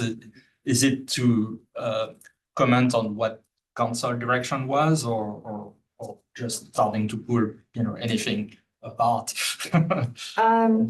You could choose to support council direction, but you can also provide input on the planned projects that were from the previous 5-year CIP. And it's within these 3 slides. So these projects here on the year 1 slide are slated for 2025-26. And this next one here is for 26-27, and then again 27-28. So you could choose to maybe move up some of the year 3 projects to year 1 if you think it's a higher priority, or defer it to a later year if you want something else to move up. And if I can add, Ed Arango, Assistant Public Works Director and City Engineer. So what we'd be asking of BPAC is to weigh in on these year kind of 1, 2, and 3 projects. Again, as Senior Engineer Houghton mentioned, we're still evaluating all the projects on how we're balancing the staff resources with the funding constraints. And so we're going to take your input. and then evaluate how this can all work through the next 5 years. So it is still a work in process. So feedback that you have related to these projects would be beneficial. That's gonna be in the comments. Member Stone? I guess I didn't get a chance today to read the answers to the clarifying questions. I'm trying to do that quickly now. But yeah, the bus lane improvements doesn't actually include a bus lane. Is that correct? Yes. Or at least the line item in the CIP that's. Not in the project that's listed. It's just the title, right? That is correct, Okay. yes. We received direction from council to revise the scope of the project to remove the bus lane element and do it as a phased approach, as a third phase of the project. But we did not, at that time, revise the name of it. So there's we've been talking about that exact element too, is through the CIP process, kind of look at renaming that project. So it's more descriptive of what it's actually doing. Okay, that's what I understood, but I wanted to clarify. I guess I meant to ask last time, what's a cross culvert and why are we removing them? Yes, most of the cross culverts are located in the downtown area. This is where we have those kind of curb ramps, they're not really curb ramps, but where the sidewalk meets at the corners. They're flush with the roadway and to allow storm water to flow through under, there's little culverts underneath the intersection to allow flow of the storm water. And they've been found unsafe in some situations. And so we're trying to remove them. It's like there's slowly. one every year that you're doing it or something like that? Trying. Yeah, okay. I believe Dana and Franklin is one of those, although I could be stating that. If people are Yes. if people are looking for a reference point of what it looks like. There are several in the downtown that are existing, and there is an effort to systematically kind of work towards addressing those. Okay, yeah, I was like, I know what a culvert is, but it doesn't seem to be a bad thing. Why are we? Okay, that's clear to me. Thanks for answering that. That's all I have for now. I think. Double check. Yeah. That's it. Two questions. Yeah, I guess, can we go back to the slide with the council direction? I just wanna look at the prioritization. Okay. Just for reference, did I miss something in the memo that included that like those 6 items of prioritization? Because I feel like that was new information relative to the memo, and I'm not sure if that is correct or if I missed something. It may not have been in the BPAC memo, but we referenced it and provided the link to In the that like large set of CIP, documents in the. council study session memo. Okay. Thank you. Not sure I have any other questions at this time. Okay, a couple clarifying questions then. Public and personal safety. Does personal safety include the road safety plan, or what's the definition of personal safety, I guess? Personnel, Oh, personnel safety. So personnel, yes, so personal, so- improvements to different Yes, city reading it a little too facilities. fast. Got it, understand. Okay. Going back to, I think it's back to some of your summaries about so many projects with this or that aspect. Can we see that slide again, please? Yeah, it was before that. Sorry. 24 in process, 7 projects, and then so many projects with this attribute or that attribute. Yeah, Way at the beginning. beginning. Some of these, yeah. Okay, some of those bubbles or whatever you want to call them. These So ones? that one, for instance, so is there a way to get the full 24 in design and the full 7 in construction? And then like say the 12 with whatever level of bike lane. So I'm guessing this summarization came from some spreadsheet or something that would list all the projects. And like the Castro interim improvements may include improved pedestrian crosswalks, for instance. How could we see a more full picture? Yes, we did provide a table in the memo that summarizes all these active transportation projects. Okay, Table and- 2. Yes. Okay. And it had all the same attributes as some of the follow-on bubbles. That's what I guess I was looking for. So You would have to check. Okay. Yeah, because I go forward a couple slides if you would. Yeah, like what I didn't see is street by street, like which ones are on the high injury network, for instance. So that's, I guess that's what I'm looking for, is just more of the spreadsheet where we have the project and whatever 15 columns, it checks this box, it checks that box, it checks the in process. I think that would help. So for some of these probably overlap on suggested routes to school, applying known safety measures, and maybe even on the higher injury network. So which project, fits that criteria, for instance. We can look at providing that to you. Okay, and is that something, when will we get provided, I guess? We can follow up with that after the meeting. I would expect. So we had a working document that we kind of developed this from. So That's right. Yeah, so let us clean it up so that way it's in a format that makes sense to you. And then we can share that, let's say, I think by early next week. Okay, yeah, because I mean, there was more data in there, but I guess I'm looking for, we made it, I need all the columns you're looking at, but just if it's, assuming it's a spreadsheet or a database, and say pick those The spreadsheet. 8 columns or whatever it is, I think that would help us understand, okay, this is the project, this is clicking 7 boxes. It's, in the construction phase or the design phase. So that would be very useful. Okay, going back to then, I guess, near the end on your year 1 and 2 projects. Sorry for jumping around so No much. worries.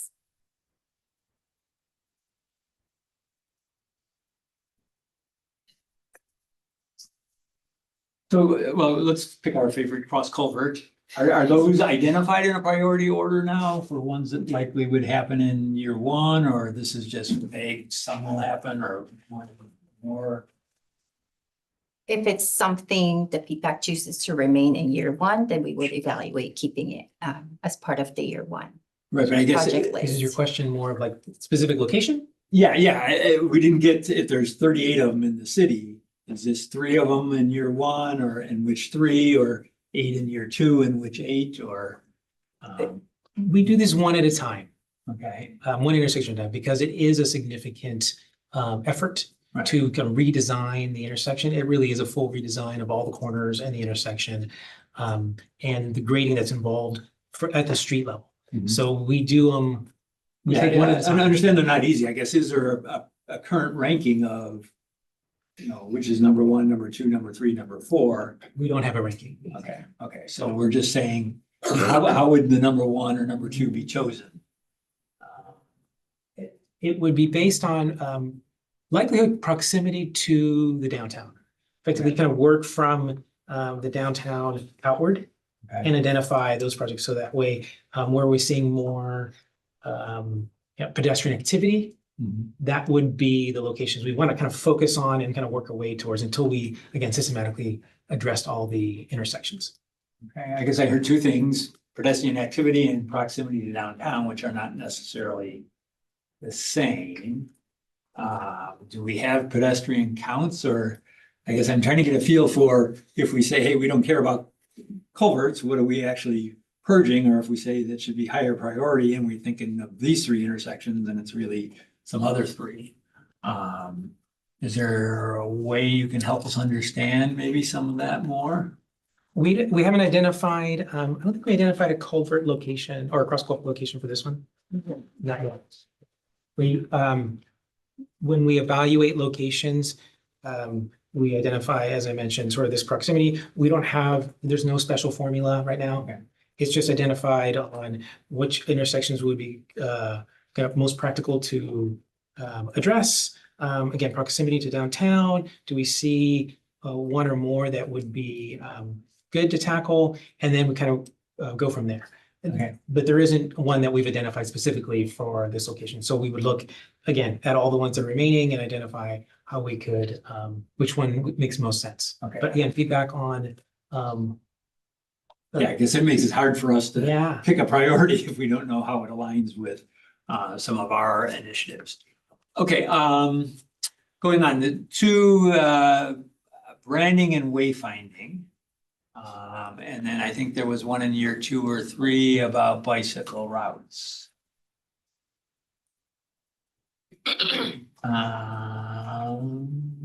Bike counters. Oh, yeah. Citywide bike route program. Yeah, so. Yeah, slide 14. Are those both branding and wayfinding, or what's citywide bike route program mean? And why do we need branding and wayfinding in North Bay Shore when virtually every person out there is well versed in using Google Maps or whatever? I think I can start with the North Bay Shore one, and then I'd ask Transportation Manager Lo to help with the citywide bike route program. Okay. So as part of the North Bay Shore Precise Plan, there was this vision to help guide both peds and bicyclists that are going in and out and through the North Bay Shore to kind of key features such as Shoreline Park, Stevens Creek Trail, Permanente Creek Trail, Palo Alto.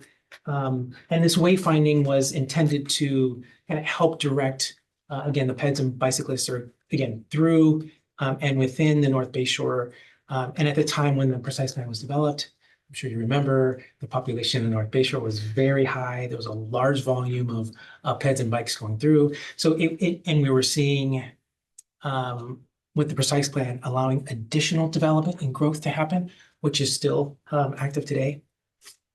And as a result of that, defining a wayfinding to really help people navigate themselves. So if they're new to the area or are looking to get to a specific location, amenity, as the ones I mentioned, it was an easy way for them to kind of guide themselves. So in terms of the bike, the citywide bike route program, so this is focused on bike boulevards. At the moment, the prior bicycle transportation plan identifies class 3 bike routes. And if you look at them on the ground, you can't tell the difference between other streets. Like there's no, there's no sort of standard treatments that are used. And so this would be bringing them up to bike boulevard standards, including pavement markings, signage, and, different types of traffic calming treatments to keep the volumes low and the speeds of vehicles low. And these are significant because a lot of these routes are on the suggested routes to school. So routes like Montecito, would be the types of routes that are used for this. Okay, so it's not just signs and wayfinding, it's traffic calming on the streets. Yeah, that's kind of the standard treatments for bike boulevards. So bring them up to what's considered industry standard. I would be amazed when Mountain View has traffic diversion, like some neighboring cities do for their bike boulevards. Okay, I think that's all my clarifying questions.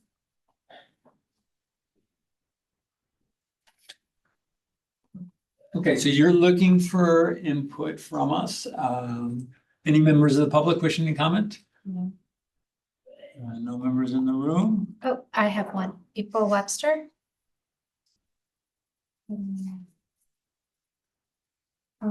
Joy, I will need to put you off for the timer, or I can go for it. Yeah.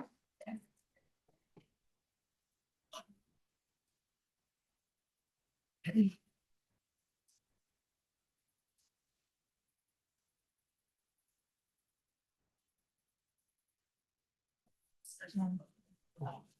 Give me 1 second.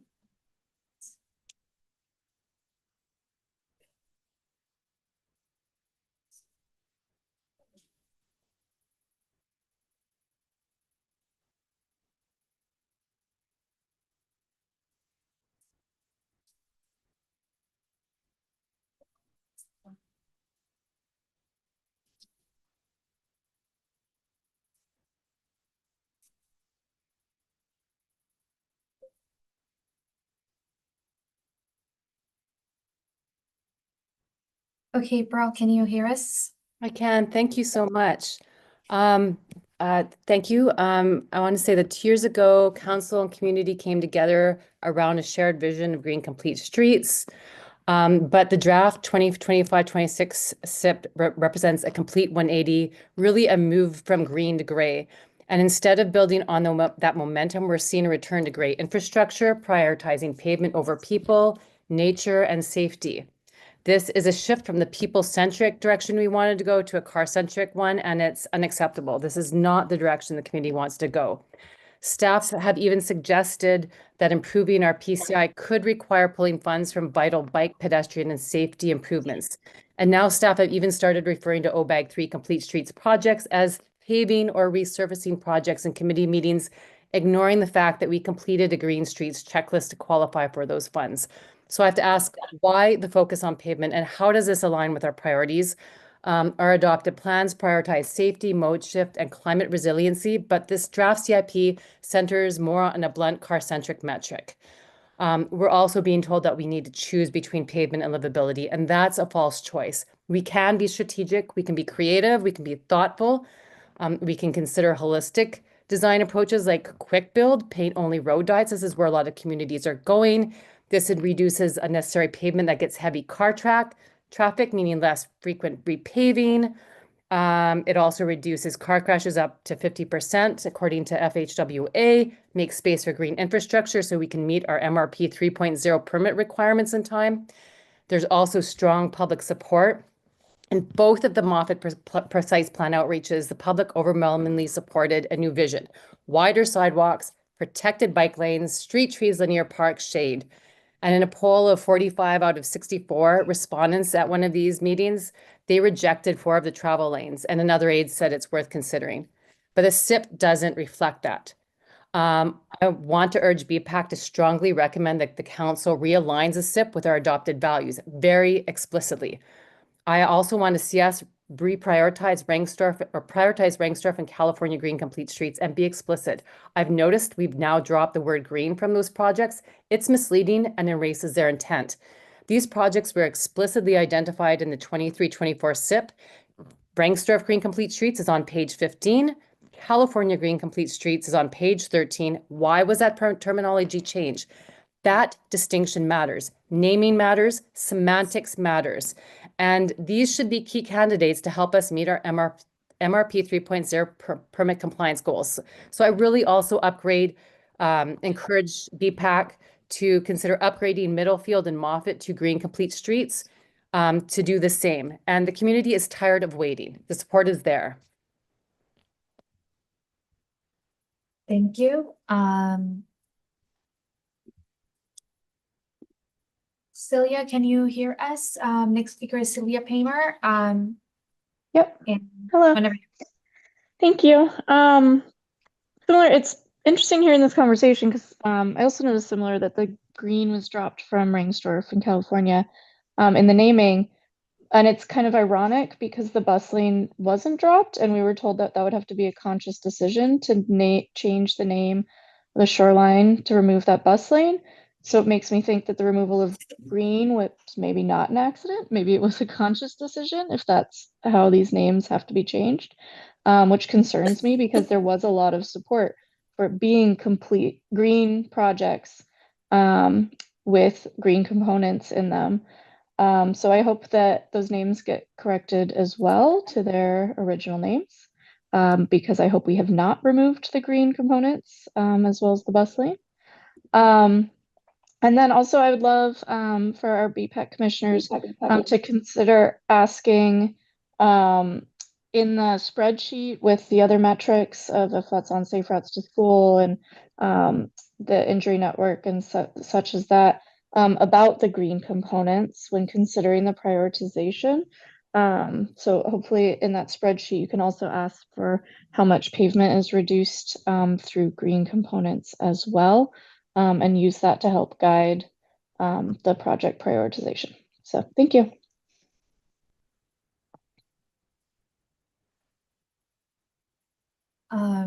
Third speaker, we have Bruce England. Whenever you're ready. Thank you. Bruce England, again, Wisman Station Drive. I mainly want to echo what April said.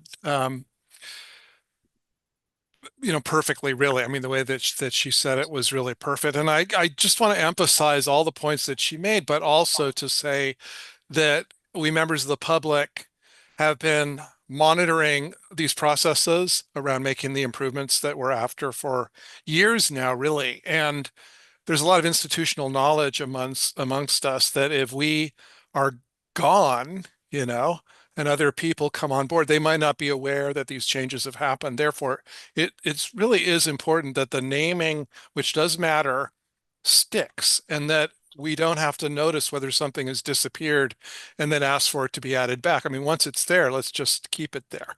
And the only other detail that I'll add is that April called out the individual streets. So I think that she called out Ringsdorf for sure, and California, and also Moffett. But there are Green Complete Street treatments that can be made throughout town, and we should be looking in the future and finding other opportunities. The one that I mention all the time is Dana Street in front of Landale School between Moore Park and Calderon. Is just a miserable stretch of roadway, and yet there are some improvements being discussed now, which is great to hear, but it's just taken so long to make even those level of improvements. And certainly Dana Street, as an example, is not anything close to looking like a green complete street, much less a complete street. So looking forward to all the kinds of improvements that we're talking about here.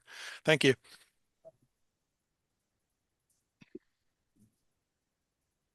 Our last speaker is Peter.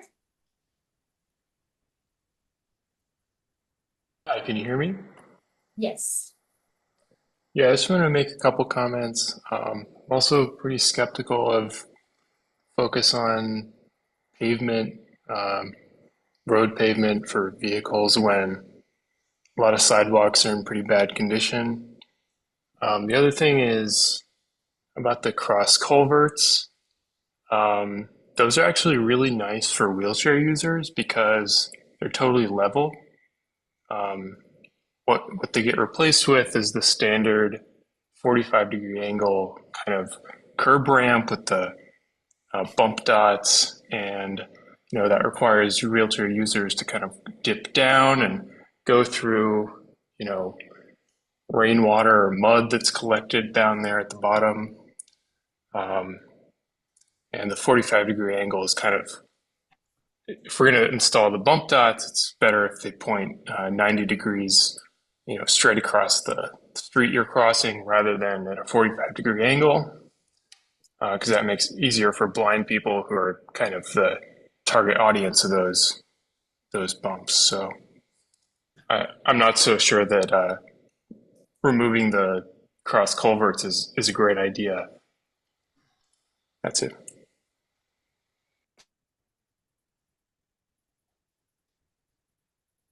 Any additional public comments in the room? None in the room?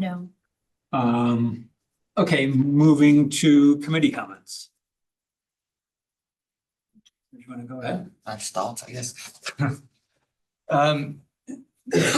So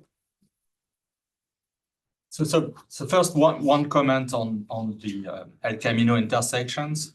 I think it's important to consider them all, as part of a project, and then if there is some ranking, apply it.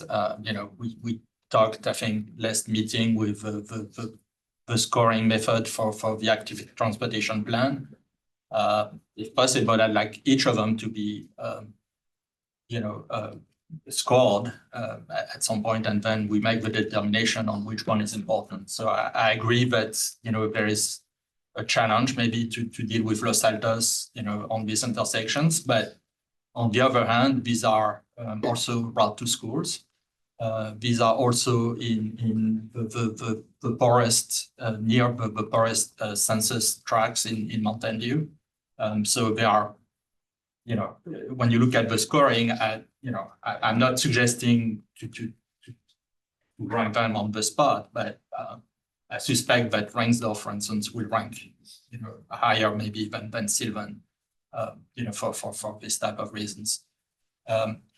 When I look at this, so that's my first time looking at it from this point of view, but I observed this, for many years, and that's been a source of frustration with me. The way council kind of reprioritize things every 2 years, and I share the frustration of some of the speakers about how long it takes to do things, but I think one of the reasons it takes so long is that things get reshuffled pretty much every other year, really, through this exercise. And I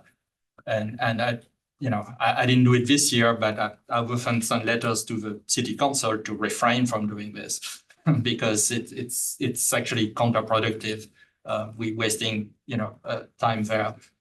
What had been encouraged in the most recent past is this sort of data-driven type of prioritization that we have established for corridors, maybe with the ATP when it goes there. And as much as possible, I think that should be what drives the priorities, not the whims of one city council member or another. And I'm sure they mean very well in doing this, but it's that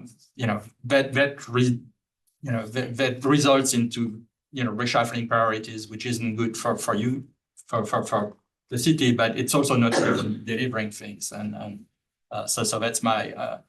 So having said that, I'm going to refrain from doing my part on reshuffling things. I think as much as possible, you should base it, on the data-driven and kind of logical type of, scoring that we have developed and will be developing. Thank you, Member Stone. I mean, the reality is it's very complicated, and I wasn't able to do all the reading I wanted to do to have as an informed opinion as I would like to have. I see Rainsdorf referred to as, I guess first, I want to clarify, when the cross culverts are removed, we are replacing them with angle or the directional ramps?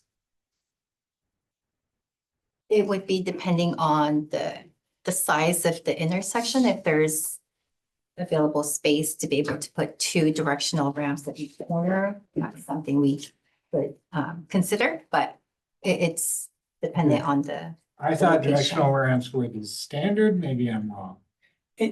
The ramp choice or number of ramps, for the downtown locations, these are typically the curb to curb dimensions are not as great as other kind of residential streets. So there isn't that far distance. So they're generally, I would say, close together. And providing 2 ramps in the direction for a small intersection may not always make sense. So currently they serve as effectively 1 ramp per corner. And we'd be looking to replace it at the 1 ramp per corner. But again, it depends on the location as we evaluate it. But what we found is, for those intersections that are smaller, 1 ramp would suffice, and they would be per the ADA standards, the Americans with Disabilities Act, requirements and standards for slope, dimensions. Can I jump in and ask a question? Sure. So understand there's 45-degree or 90-degree ramps. Is it possible to have one, and I don't know the standard or not, one complete 90-degree ramp that's just bigger. So you can choose to do 45 or 90. So it meets both criteria. I don't know, if particularly for blind standards that's prohibited. But I see in some cities where they have the very wide, so you can go straight 90 or you can go 45 down the ramp if there's a reason to do that. We try to keep the ramp, I guess, width is what you're talking about, the length of the width. You can really open it up. Again, in the downtown, we're finding that these are pretty tight corners already. And there isn't, the configuration isn't like other areas of the city. So we evaluate per each one. What we find is if you make them too big, there's an element of the vehicles potentially driving over the curb ramps. And so we want to, there's a balance here. But we do try to do directional curb ramps when we can, when there's enough space. So that way they're in line with the crosswalk in each direction. But again, downtown, the configurations are a little different. The intersections are smaller and the curb radii are a little tighter there. Their curb radii are smaller. Yes, I guess I really don't have the context to understand. It doesn't make a lot of sense to me, but I'm not, yeah, never mind. I just wanted to clarify that for the member of public who calls, and I guess my understanding was not complete. So we do generally use the directional ramps, but not always. Okay. And yes, another thing that confuses me is, I guess I see in the memo it referred to as Rengstorff Green Complete Streets. So I'm a little confused about that comment by the member of the public. Is there something I'm missing? It was in the description, it said green. I don't know, I think she mentioned title someplace else. I'm not sure. Maybe there's two places, but yeah, I did see the green as well in the description, but. And the title on page 12. It's the new project title. Yeah, perhaps we can respond. So this was brought to council in order to accept funding from Caltrans Sustainable Transportation Grant Program. And the title, according to the grant, is Rengstorff Avenue Complete Streets, which was the direction that Caltrans staff gave us. And they said that green is part of Complete Streets. So for the purpose of the grant, it is called Complete Streets. Oh, great. Okay, so that is in the grant title. Okay. Is it a federal grant or? No, it's a state Trying grant. to see if there are some Sustainable words that are State taboo grant. now, so. Yeah. Yeah, I guess if I'm gonna emphasize any particular project, it would be this Rengstorff one, because that was identified as the #1 priority in our local road safety plan. I'm happy to see so many projects with really nice protected intersections and protected bike lanes especially. And I was very happy to read about the bike route program, which I didn't know was in our minds, and it's great because there is, some bike routes are okay in the city, and some of them are like, is Church or Mercy a bike route? They look exactly the same, right? One of them is designated. So that's a cool project, and I'm happy that it's on the CIP. I guess in general, I want to see these done and done soon. It is my comment. And when it comes to prioritization, I see that the staff already council already deprioritized the wayfinding signage. That was one thing that happened. Is that correct? As part of the council feedback that we received, they provided direction to staff to evaluate Okay. these. So the two questions, so it's question number 2 and 3 were really staff evaluate, looking at deferring those projects that were under the second question, and then adding, again, evaluate adding. So we'll be looking at again, the balancing and the trade-offs that are needed to add those projects, and then the capacity that frees up if we do defer other projects. Okay, I guess, yes, deferring that one makes sense to me, so I'm in line with council on that. And that's all I feel I understand enough to comment on. Can I clarify one more thing about Rainstorm? There's a 25-39 project and there is a 27XX project that are both about a complete street study. What's the difference between those two line items? Sorry, which one was this? It's the Ringstorf. So originally this was slated for year 2 of the previous 5-year CIP, but staff did apply for a grant and received the grant, so we moved the project forward a lot earlier than we had originally planned for. So this project may get amended, maybe to consider putting in the implementation phase of the complete street study as part of the 5-year CIP, when the complete street study gets completed. Yeah, I can add one more thing. So we have, the current project is a planning study. It's like a streetscape plan. And then this one, the 27, I think that we're hoping that will become a design project. And then there's one in 28, which is the construction. This is great. Oh, sorry, that's grade separation. There's a construction somewhere. Maybe it's on the unscheduled, is it? Maybe we don't. It may be unscheduled. Maybe unscheduled, sorry. Oh, sorry, I remembered one other place. There was a central undercrossing. Yes. I know of 2. Which one are they talking about? Or 3? Bonnie Villa. Okay. So the one that's over by Higton. That's my understanding. Okay. Okay.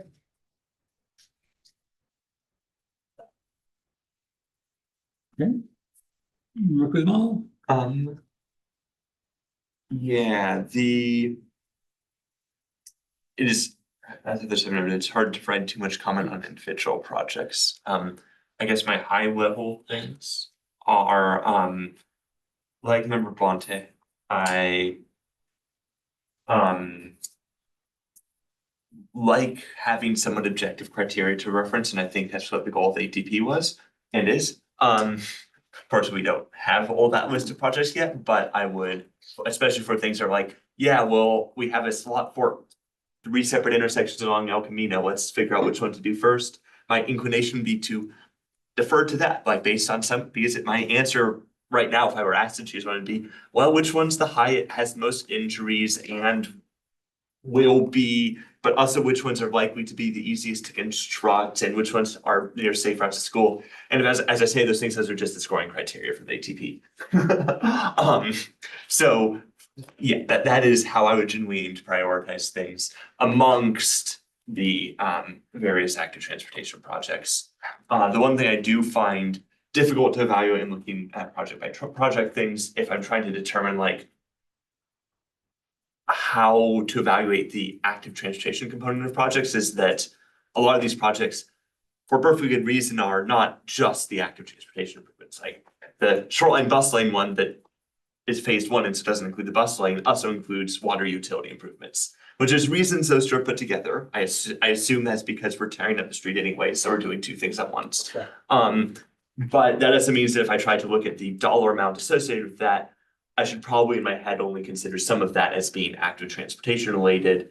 And so sometimes it's hard for me to evaluate, oh, this is a very expensive project. I'm not sure I would, if that were all corresponded to the safety improvements, that would seem like a lot of money for the safety improvements, but it's not just from safety improvements. So it can be hard for me to, and I think anyone looking at some of this stuff, to quickly evaluate that. There's also with funding sources, with matching funding, it can be like, okay, this project is 60% from grants and 40% from city funding. So how do I weigh that in my mind when deciding whether to defer that project or not? Because if we defer it, maybe we lose the grant, and maybe in some cases that's worth it. If it's a project this is not worth doing, but it's that's why one of my questions in advance about the Rainstorf grade separation was, how much money is the city spending on this? Because that's a extremely expensive project. And that's why the Measure B is funding a large portion of that. But so a lot of it's not coming from the city's coffers, but a lot of it is. So that's, yeah, high level comment about trying to parse things. My on pavement maintenance and the trade-offs there. My goal there is to take a long-term view. And right now it is, as I was saying in the prior item, it is difficult to do so because it is hard to be sure of what the trade-offs are between like how we spend money now versus how we end up spending money 10 years from now. And it's also a matter to April Webster's point about, well, we can do things now to reduce pavement areas so that in the long term we have less need to do pavement maintenance. It's also hard to evaluate, okay, how much of that can we realistically do? Like if we can only do road diets to remove 0.1% of the pavement in the area in the city, that only helps so much. On the other hand, maybe it's that the road diets we could do would be on some of the highest maintenance roads in the city. And so maybe there would actually be a lot of value in that. And sitting here right now, I can't evaluate that usefully. But I think that is necessary to be able to speak coherently to the trade-offs there. And to a public comment I believe I made at the council meeting on this item, I would also just, when we're talking about the long-term trade-offs there, I do want to emphasize that delaying safety improvements does have a cost. Like there is a human cost associated with that. That's not completely free. And I know staff knows that, but I just want to make sure it's emphasized. And in terms of any, I don't have strong recommendations on particular projects. I think the bike route, the 2 member Stone's comments, I think the bike route one and the rain storage related ones are likely to be things that would score highly on the ATP project list, and so are likely things that are good to prioritize. It's generally the case that my expectation is that those categories of projects tend to be the things that are likely to do the most to prioritize safety and help the most people for the cost of implementing the project. And in general, things like the delaying the bulk of the Central and Castro like pedestrian undercrossing. While I use that every day, so I would love to have that pedestrian undercrossing. If I could choose how to spend $100+ million of the city's funding on bike and pedestrian improvements, it would not be on that. And so projects like that make sense to defer in my mind. So I think that largely covers my comments. Yeah, thank you. That's all I've listed. So the comments I'd like to make, I guess, are related to my earlier question. One is it's hard to classify what project is delivering what benefits in some of the brief descriptions here. The one, street reconstruction, removal of existing roadway pavement, constructing sidewalk, storm drainage. I'm not sure exactly where that one is and what proposed benefits it associates other than, maintenance of the existing situation. So having that spreadsheet, as it were, or the scope to better understand the scope, its relationship, so you can resort or whatever to find relationship to the other products, and the attributes, mostly benefits or whatever trade-off, perhaps even costs or other trade-offs that are associated with it, that we can then see and sort and understand those better. So there's lots of good things that have happened. California Street on the high injury network, fatalities, where they've occurred, there's been improvements. I guess I just like to tie it all together. So the one thing I would call out, in the interest of her being data driven and kind of attaching benefits and improvements to projects, would be the bicycle counters. I didn't see pedestrian counters, but measuring existing situation before and after, I think is important. And we have both the safety aspect where we get kind of police reports on, maybe incomplete, but we do get some reported injuries and certainly fatalities. Having utilization information for bike counters, and are we increasing the active bike and pedestrian mode share, and by street, and has it been related to a project, or was a project expected to deliver that and it didn't, and do we understand why, so we can improve our next project? So I think I would like to call out the priority for counting and metrics. And that would be my comments there. So I think you're looking for, I think I'd like to consider a motion, something of the line that VPAC has reviewed the list and made comments. A uniform concern was more detailed information in a usable format for current and proposed projects. And we would like follow-up. I'm sure that imagining what the concrete form of that would be. But I am thinking about what we would want. There's a variety of things that were expressed, and I do want to try to coalesce some of that into a more into a motion that makes it to make that more concrete. But I get this. I agree with this sentiment. I'm just not quite sure. I think I'm not quite sure what it looks like. Okay, Assistant Director Arango, I think, if I have the title right, did say that there exists some things and he could or would follow up with that. Maybe you can clarify what, kind of language and emotion would be useful or lead to better follow-up and or in our eyes, better follow-up. Yeah, if I can add. Committee member Barton, earlier we were talking about the Vision Zero elements of the projects with the data that was, or the summary data that was provided. You're looking for. Yeah, those attributes. Yeah, and we can provide that information.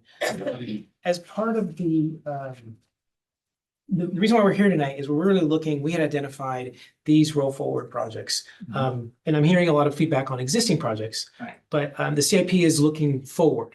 It is looking at these next 5 years with the kind of basis of the next 3 years.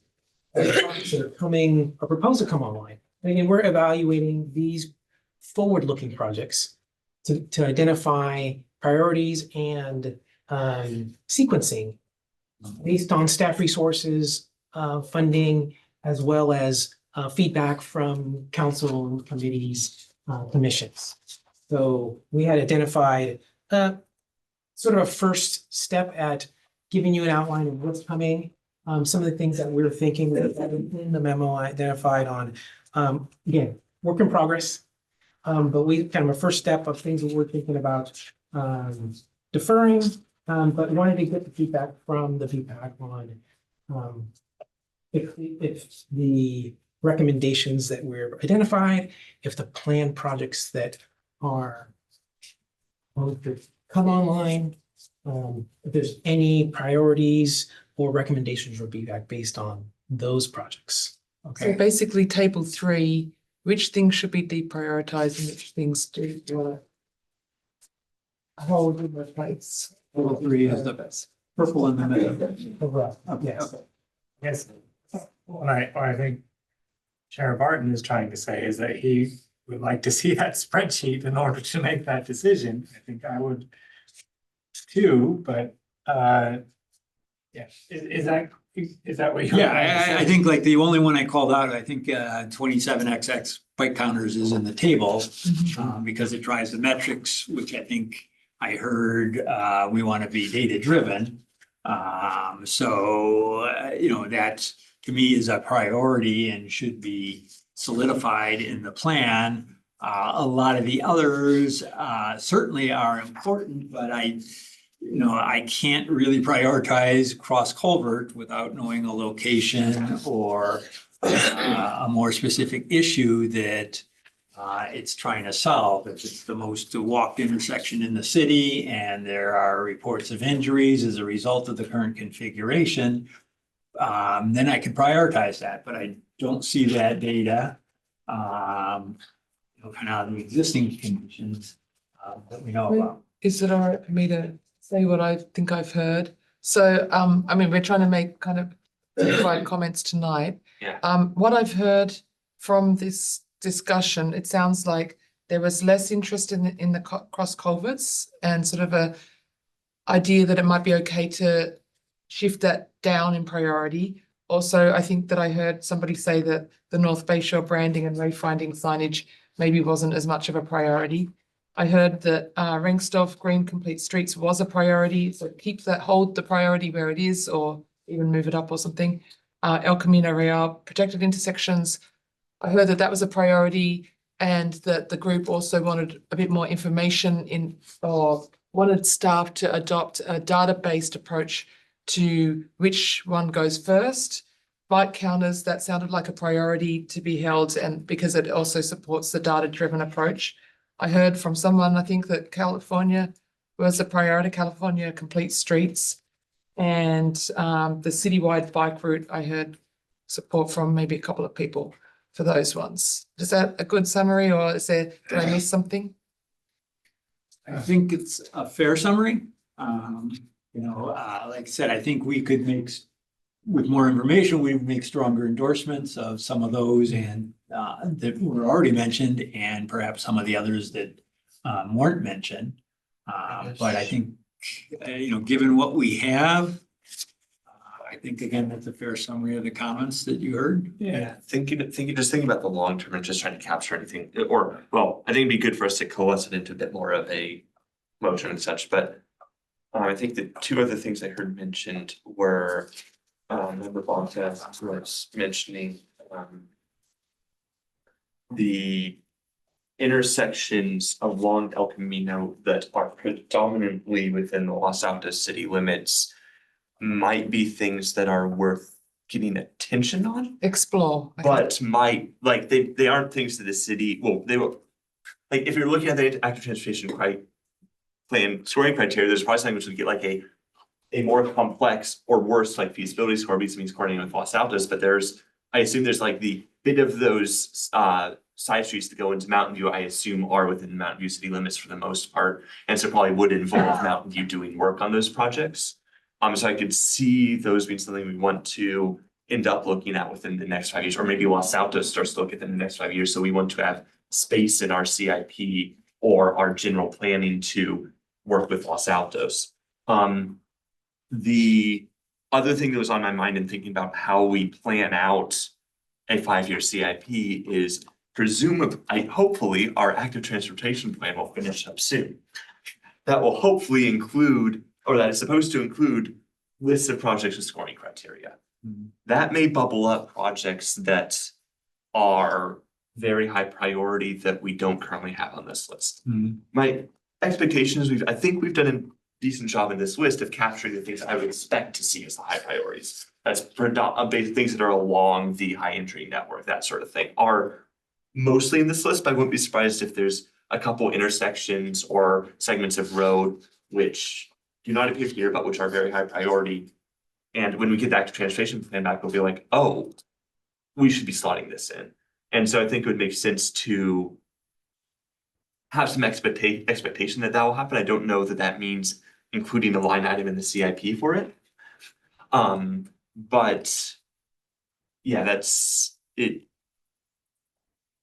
If I'm thinking about what the five-year plan should be, I would expect 5-year plan to include space for that. But that's less concrete. So they've captured some comments. Yeah. Like I say, my request was for a motion to specifically request more manipulatable expanded attributes on projects that we could access. If I can add, the feedback is really good. We do appreciate the feedback on, especially the data. I'm hearing this theme on, it's hard to really define priority on a project if it's not, defined or scoped clearly. Which intersections are we doing? Yeah. Which streets are we doing? It's just a high visibility crosswalk, We and that's the only improvement in a $50 million project. And there's no injuries, no issues there. It doesn't really look like it's great for active transportation or to be waived as an active transportation investment. Sure. So again, two pieces. There's this is a high level overview of the projects, but we do appreciate the feedback. Going forward, we'll help provide that information with this specific plan that we're on with the current CIP. We're developing. There's not an opportunity to come back to the BPAC to kind of reassess with more information. I just want to be sure the schedule is, we're, as Senior Engineer Houghton mentioned, next steps is we're going to be going to the PRC, the Parks and Recreation Commission, to talk about or give them the update on the park projects. And then going back to council for a second study session on, as we're evaluating all these projects and then put forth a recommended project list based on the feedback that we heard, our evaluation, their council's feedback, to develop a program that's feasible to deliver. Really critical for us to step back, as you heard from the presentation. There's a large amount of projects. We're clearing out a large workload.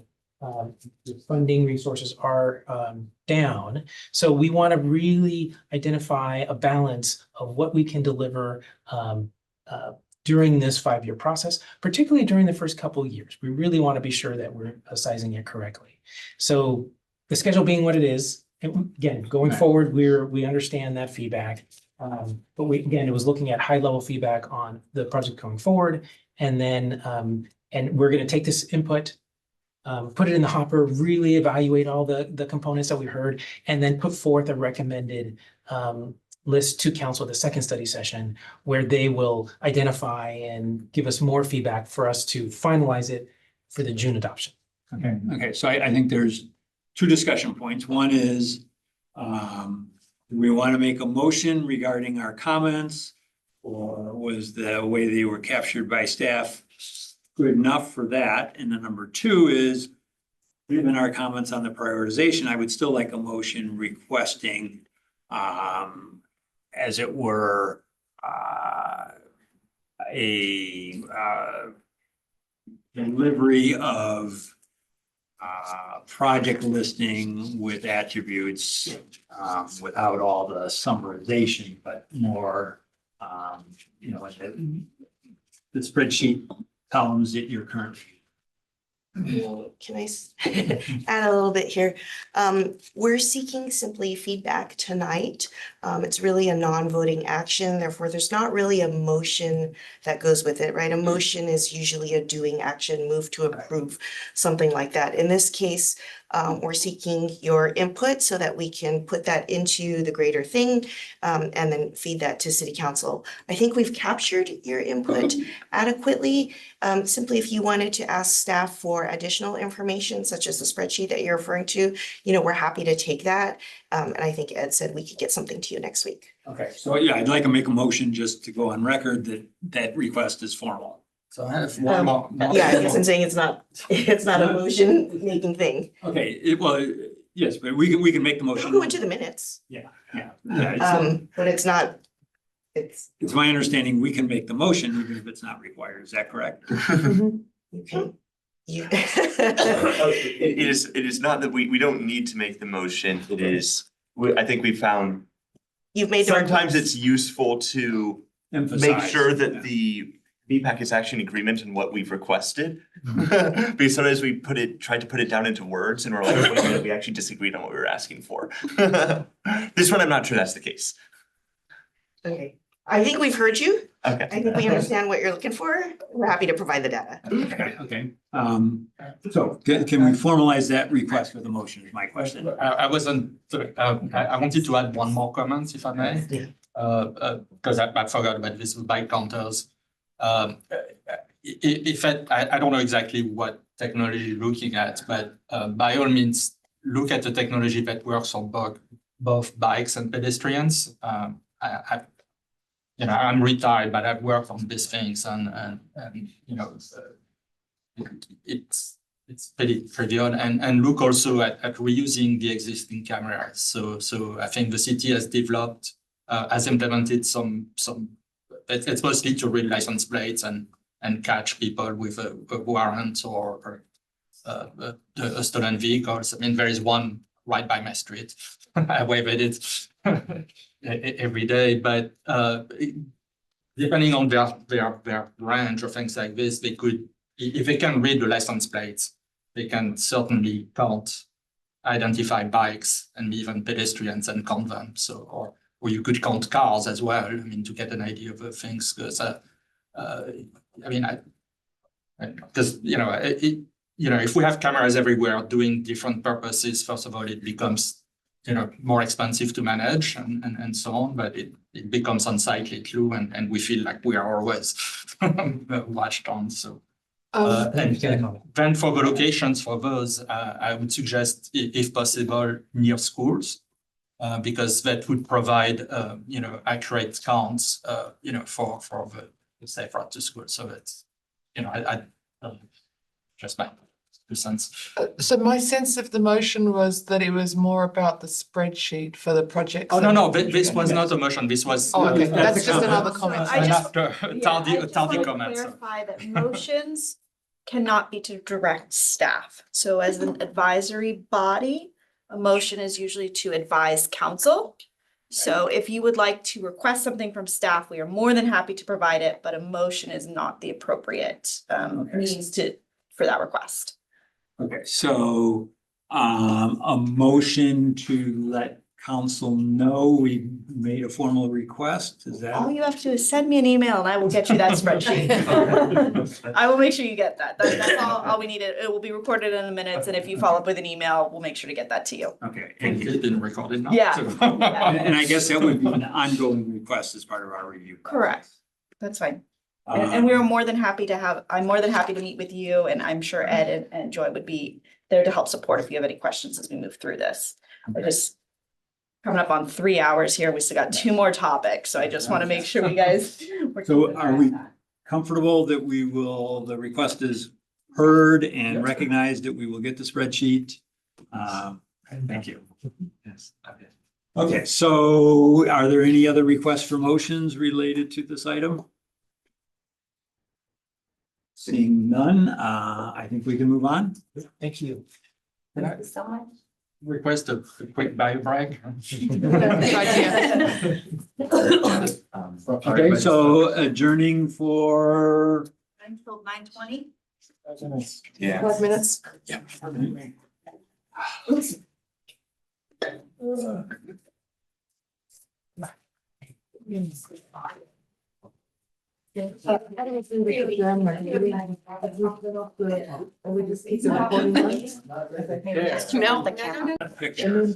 there anything else that needs to be made? Showing up and. It's just one more jurisdiction about. Okay. Stuff. We're recording again. Okay, so we are coming back. That means we are ready for item 6.3, the physical work plan. Yes, okay, so this is our work plan for 24-25. Oh, if we could go to this thing. This one? The work plan, yes, that's right. So just a couple of changes. We have the CIP, which we discussed today on April 2nd.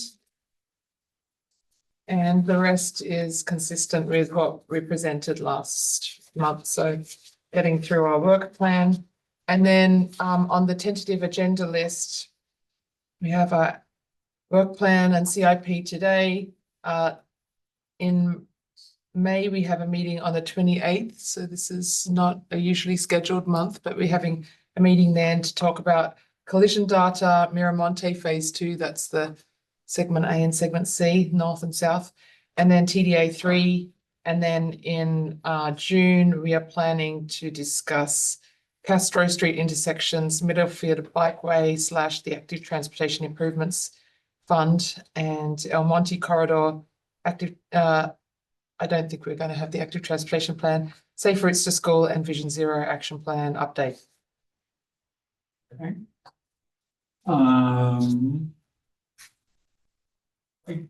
We ready for clarifying questions? Yes. So one clarifying question is, given that we only have 4 members at present and we temporarily had a late arrival of 1, what's the plan that would see us with an additional member? So I will get to that in the staff updates. Not yet, okay. Yeah, I have a date somewhere for when council will be considering that. Okay. Additional clarifying questions? Are we expecting to actually do all those items in June? And you mentioned active transportation plan. You can take active transportation plan off because we're bringing that back in Q3. I'm not sure, they're not in the transportation team. It seems like Castro Street's intersection will be coming, from what I've heard. Middlefield Bikeway, I expect that will be coming. Castro Street? Is it Castro or you mean Elmont? For June. Oh, sorry, I didn't see. Street Yeah. intersections. Yeah, the other ones I'm not so sure about. Safe Routes will be coming and Vision Zero will be coming. But that's more like the Safe Routes and Vision Zero, I think they're more like kind of updates. So it's more of an they're both more informational items, right? Yeah. Additional, Can you comment on what's going to be covered in the El Monte corridor improvements? Is it the corridor or is it the intersection with El Monte as well? So those 2 projects have been combined. So I expect that it'll be both of them.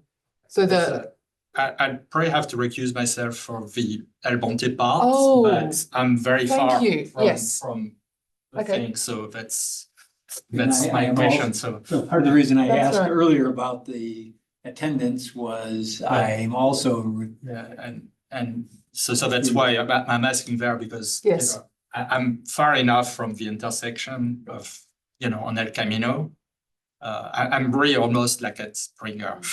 So if we can do them kind of separate, then that would help. Well, I mean, I've based on the rules, because otherwise if you keep it together, that's,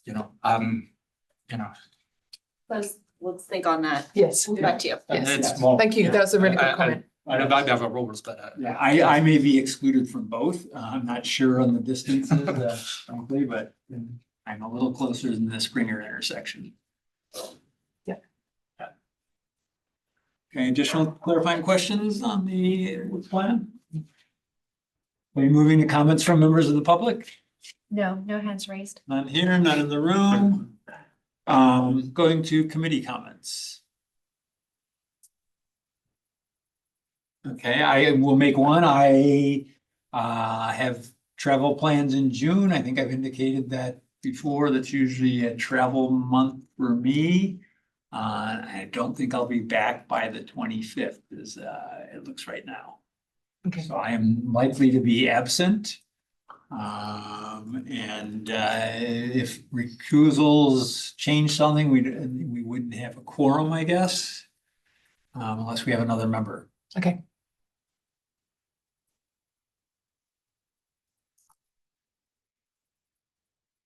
That would at least affect potentially the El Monte corridor.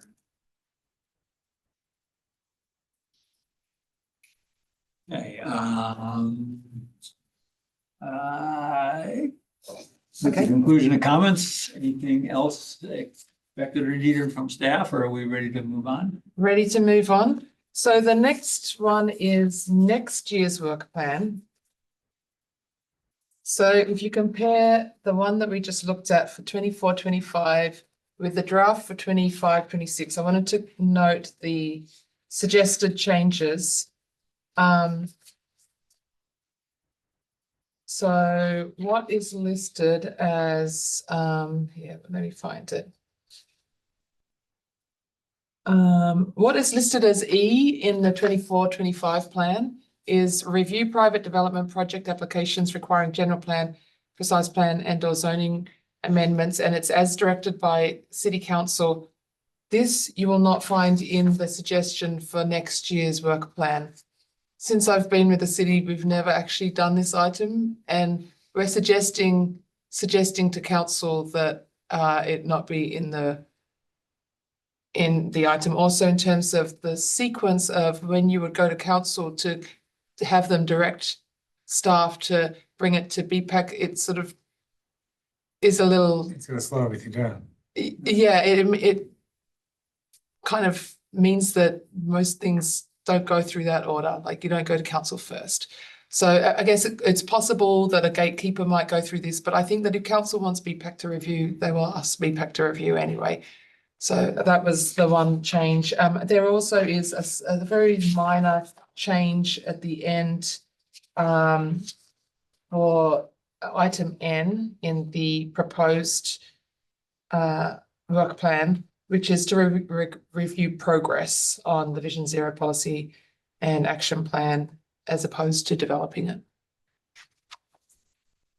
And then we have the draft TAL. So the work plan is the part that goes to council, but the tentative agenda list is also provided here with, you know, a rough estimate of different items coming.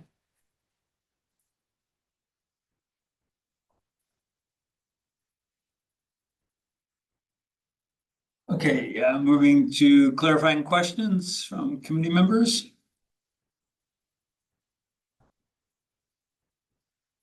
I see on the TAL for there is a item about parks and trails and items to be scheduled. Where does that fall under in the corresponding work plan?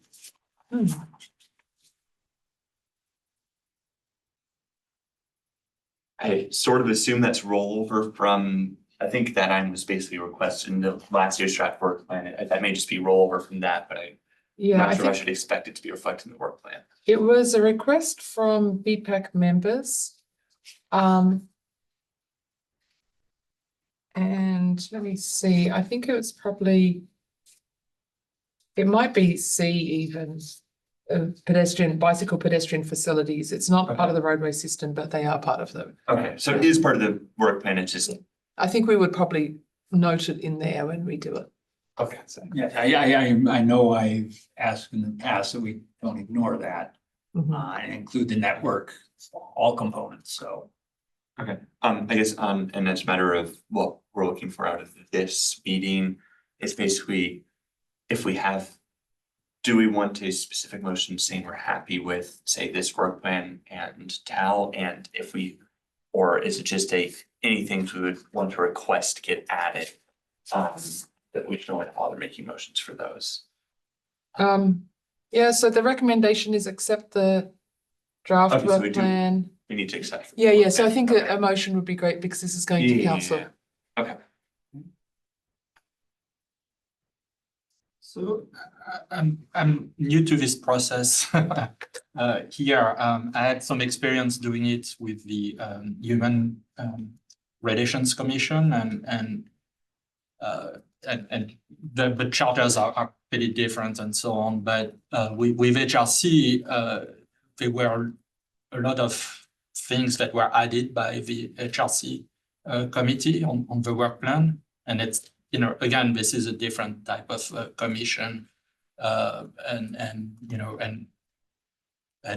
then some of the stuff was also done via subcommittees or things like this, and I'm just wondering, you know, it doesn't seem to work this way here. I mean, I reviewed the meeting from last year where there were a few suggestions. I mean, I think, like one was to study no rights on reds, and that was not added. So my clarification is that, you know, is it kind of because nobody asked for these things, or is it just the way feedback works, where, you know, we defer to staff to set up the work plan? So for that item, the no turn on red, actually, that was explored by staff. And it was one of the recommendations from the Vision Zero action plan. And so I think that would fall under one of the items from the Vision Zero, it's probably under N. Yes, I don't know much about what BPAC wanted to get out of this proposal, but Are I you don't- asking, can we add stuff to the work plan or is it expected? What is your? Well, I mean, if we were to add some, is Yeah. it something that has a chance of being there? Because I don't want to Yes. create. Yeah, I think that undue.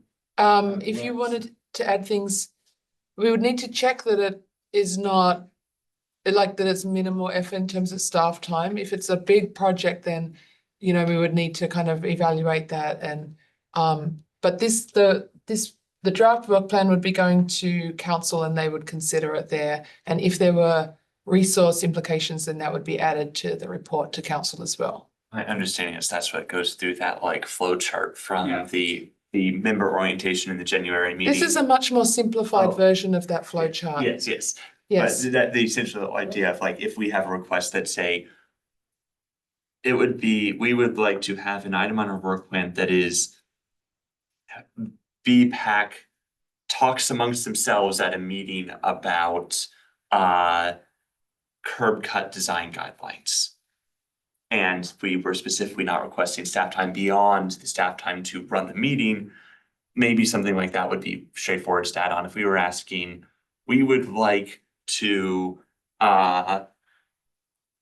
analyze every single part of the city standard details, the staff supports, and ask for a huge number of staff hours to support that, staff would have to go back and say, yeah, we would need council to say it's fine to spend the resources to look at this. We'll have to move, yeah.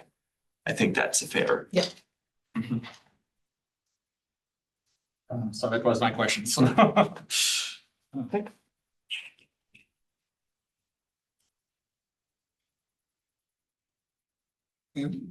Further comments? Or questions. Oh, we're in questions, sorry. Further questions?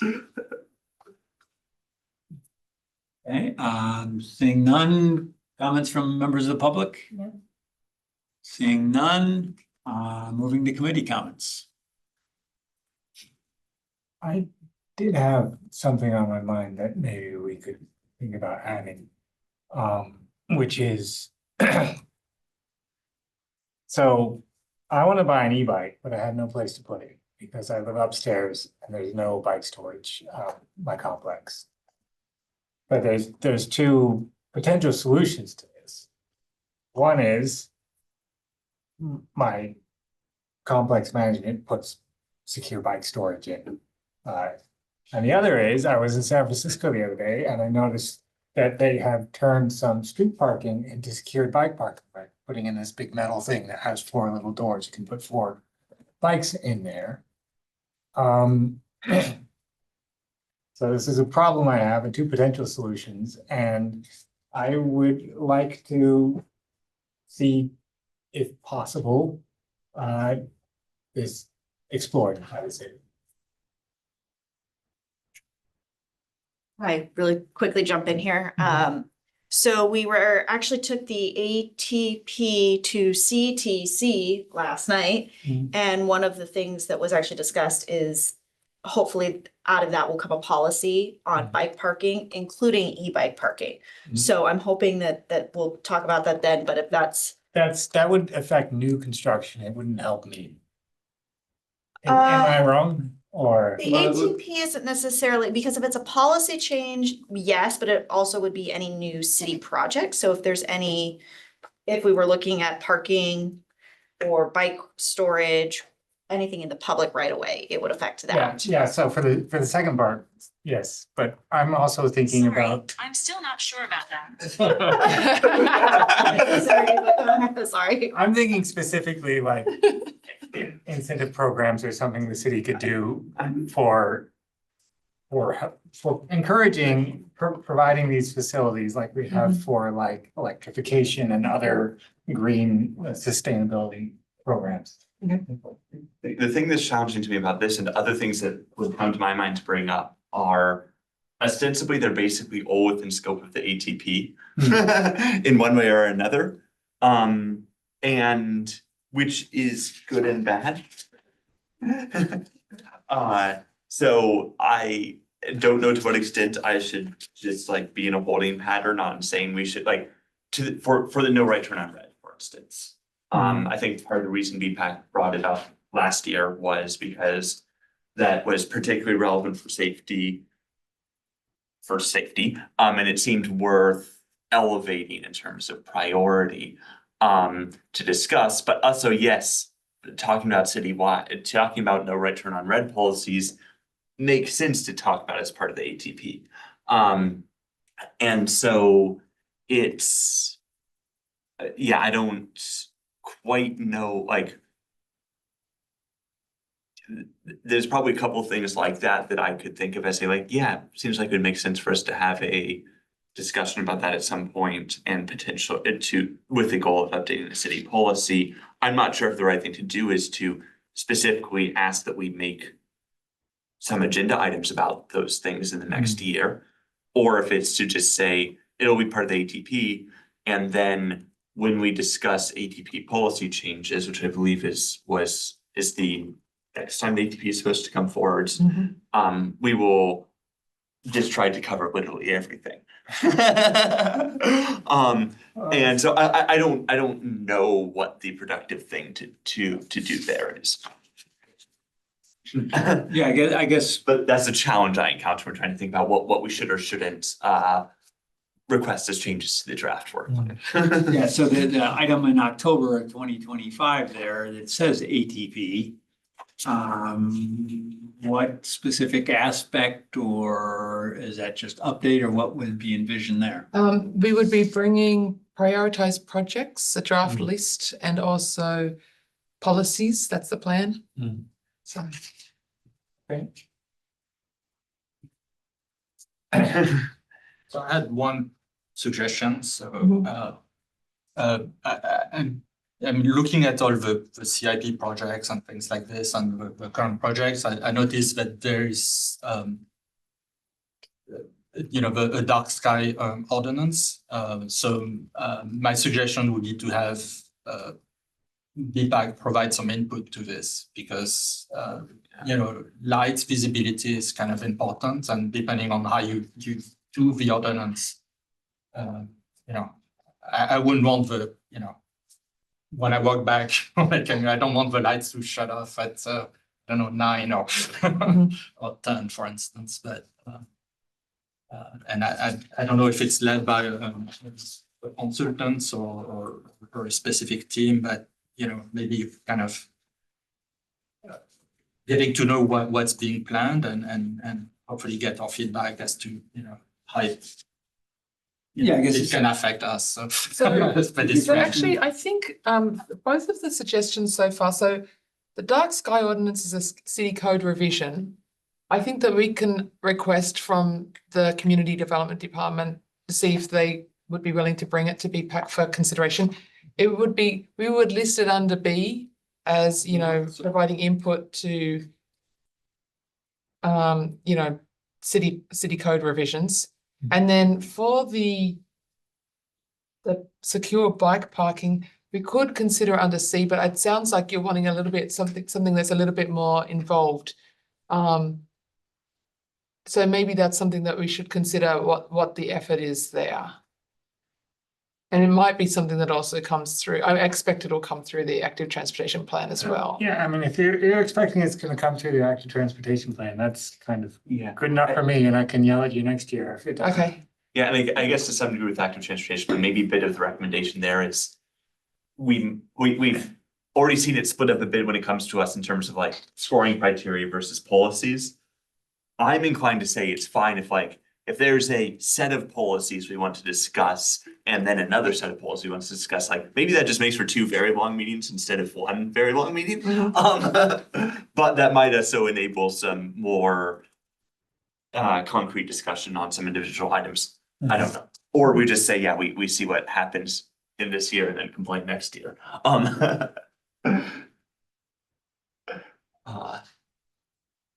Okay. Member Stoner, do you think it's to raise a specific item? Yeah, no, like I said, I'm happy to see what happens with the ATP. I've got all sorts of hopes for it. So I'm happy to let staff focus on that. Yeah. Yeah, I would like to see the APT, and I've made comments before, address more than just road design, culture and other support infrastructure like parking, and design requirements for that. Hopefully fall under the ADP. Sorry, what I'm hearing is a general, I mean, I'm not sure how big of an item we need on the dark skies ordinance, but I'm inclined to agree that since it would influence things like lighting or bikes, and I think there's a discussion I don't recall us ever having about what good lighting for bicycle and pedestrian safety looks like. That I don't mind requesting that be included, but it is ostensibly within the scope to transportation planner Lowe's comment of the work plan. So I think a motion along the lines of BPAC accepts the staff proposed draft work plan with the specific request that the dark skies ordinance updates come before BPAC under the scope of work plan item B. Yep. Okay, then I'll move that. I would second it. Okay. All in favor? Aye. Sorry, I missed the motion and the second. I moved it. Okay. I was number 2. So. 400.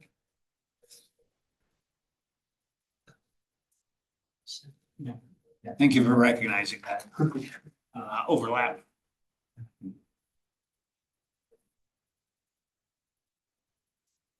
Okay, great. Okay, so we have concluded the discussion of the work plan. We have a motion that is passed. We're ready to move on to staff and committee comments. Okay, we have a presentation.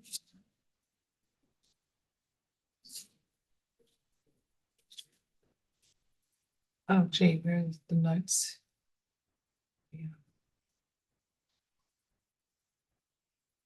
Okay, so a few recent events. There's been a bit more activity in terms of safe routes to school and bike rodeos and bike buses. This is an image of the Barber Elementary School bike bus. It's also construction season despite a little bit of rain. And so you can see continuing work on El Camino and also California Street where they've continued to work on the dig outs. And in terms of upcoming events, on April 19th, we have Earth and Arbor Day, and there's a couple of exciting transportation-related things happening there. We will have an unveiling of our new electric vehicle for the community shuttle at 10 a.m. with the mayor's opening of the event. And we also have, as part of the Safe Routes to School program, we have a Learn to Bike program at the event out the back, and it's open for both adults as well as kids. So anybody who needs to improve their skills or learn to bike can come to that, and it will be going on from 10 a.m. to 2 p.m. There's also a bike ride that will start at the event and then apparently look at some wildflowers and then come back to the event. And there's a tree walk around Rengstorff at the event. This is at the community centre. On April 15th, we have the council appointments committee, and they're going to be considering a new the BPAC vacancy, and then that will go to city council the following week on the 22nd with whatever the subcommittee recommends. So hopefully by next time we have a new member, and we will also bring to BPAC the VTA BPAC vacancy as well. In terms of updates on, let me just make this a little larger on my own screen. So we have an update on all of our Ask MVs, and they're all the way updated to the present. So some information that Brandon has added on this. So I'll go back to the beginning. Okay, to where we left off from last time. So September to October, there was a request for a crosswalk at Bonita and Cuesta. There were actually 4 requests for that. A request for grant sleeper improvements for the crossing there, which is also on its way. Comments on cars blocking the bike facilities on San Antonio. And that's it for that month. That was repeated. Then October through November, end of October, so basically November, a request for bike lane improvements along Dana. A comment on speeding on Moffat, dumpsters blocking the trail on Escuela near the senior center, and also request for improved bike lanes on Shoreline. In December, we had comments, or late November through December, we had some comments on crossing at Showers and Latham, and there were 3 comments noting that some of the drivers were not stopping for people trying to cross at Showers and Latham. And another request for improved pedestrian crossing facilities at Grant and Sleeper, and 2 more comments relating to cars stopping in bike lanes on San Antonio. So there's some themes happening here. And then end of December through to late January, there were a number of requests to provide red paint. So January was when the new daylighting laws came into effect. And so there were several, 5 requests for red paint to kind of reinforce that new law, and a comment about the Rengstorff Junction crossing, which we're also working on, and the difficult crossing conditions there. Late January through February, there were 2 more requests for the red paint in relation to the daylighting. Another request in relation to the Grant Sleeper crossing, a comment about a gate on the Paseo at Leyland. Is that Leyland? I think that's the one that goes through to Town Circle. Yeah, it's a gate that used to be open, but now has a locked gate. Parking enforcement comments relating to El Camino Real, and also a comment about cars parking in the bike lane at 555 Evelyn, which is down near Bernardo. And then late February through the 23rd of March, comments, actually 3 comments about children speeding on e-bikes. Another request for red paint for the daylighting at intersections, and another request about parking enforcement on El Camino Real, and a request to close a sidewalk gap, and I'm not sure where that last one was. So those are the updated ask and things.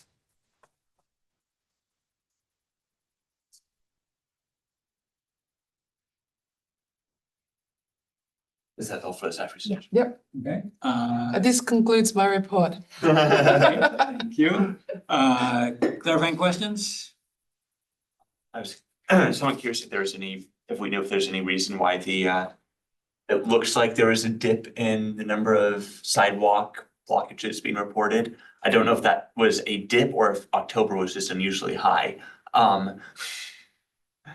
But it looks like it reduced. September and October were higher, and then later months were lower, and it's going back up again or something. Yeah. Heavier construction. In rainy months, speculation. Okay, no strong hypothesis. Okay. Yeah, no, I don't have a I'm just hypothesis curious if on there's that. any particular, if there's any known correlation. No. I think fewer people could be walking because That's it's winter. possible. I don't know.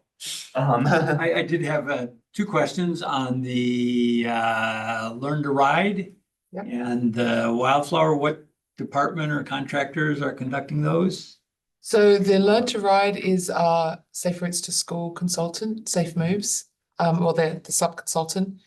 And the Wildflower Ride is being led by Silicon Valley Bike Coalition. Okay, so that's volunteer. Yeah. Okay, thank you. Seeing no further clarifying questions, any additional comments? From, I guess we gotta go members of the public, let's double check. Members of the public, thank you. Any additional committee comments? Seeing none, thank you. That brings us to 7.2, general committee comments. Is there anyone wishing to make a comment? Seeing none, we move to item 8, set date and time for next meeting. Currently scheduled for an out-of-cycle meeting Wednesday, May 28th at 6:30 p.m. Followed by the one we previewed, Wednesday, June 25th, also at 6:30 p.m. I think we are ready to adjourn. So requesting adjournment at 9:53. Thank you. Granted.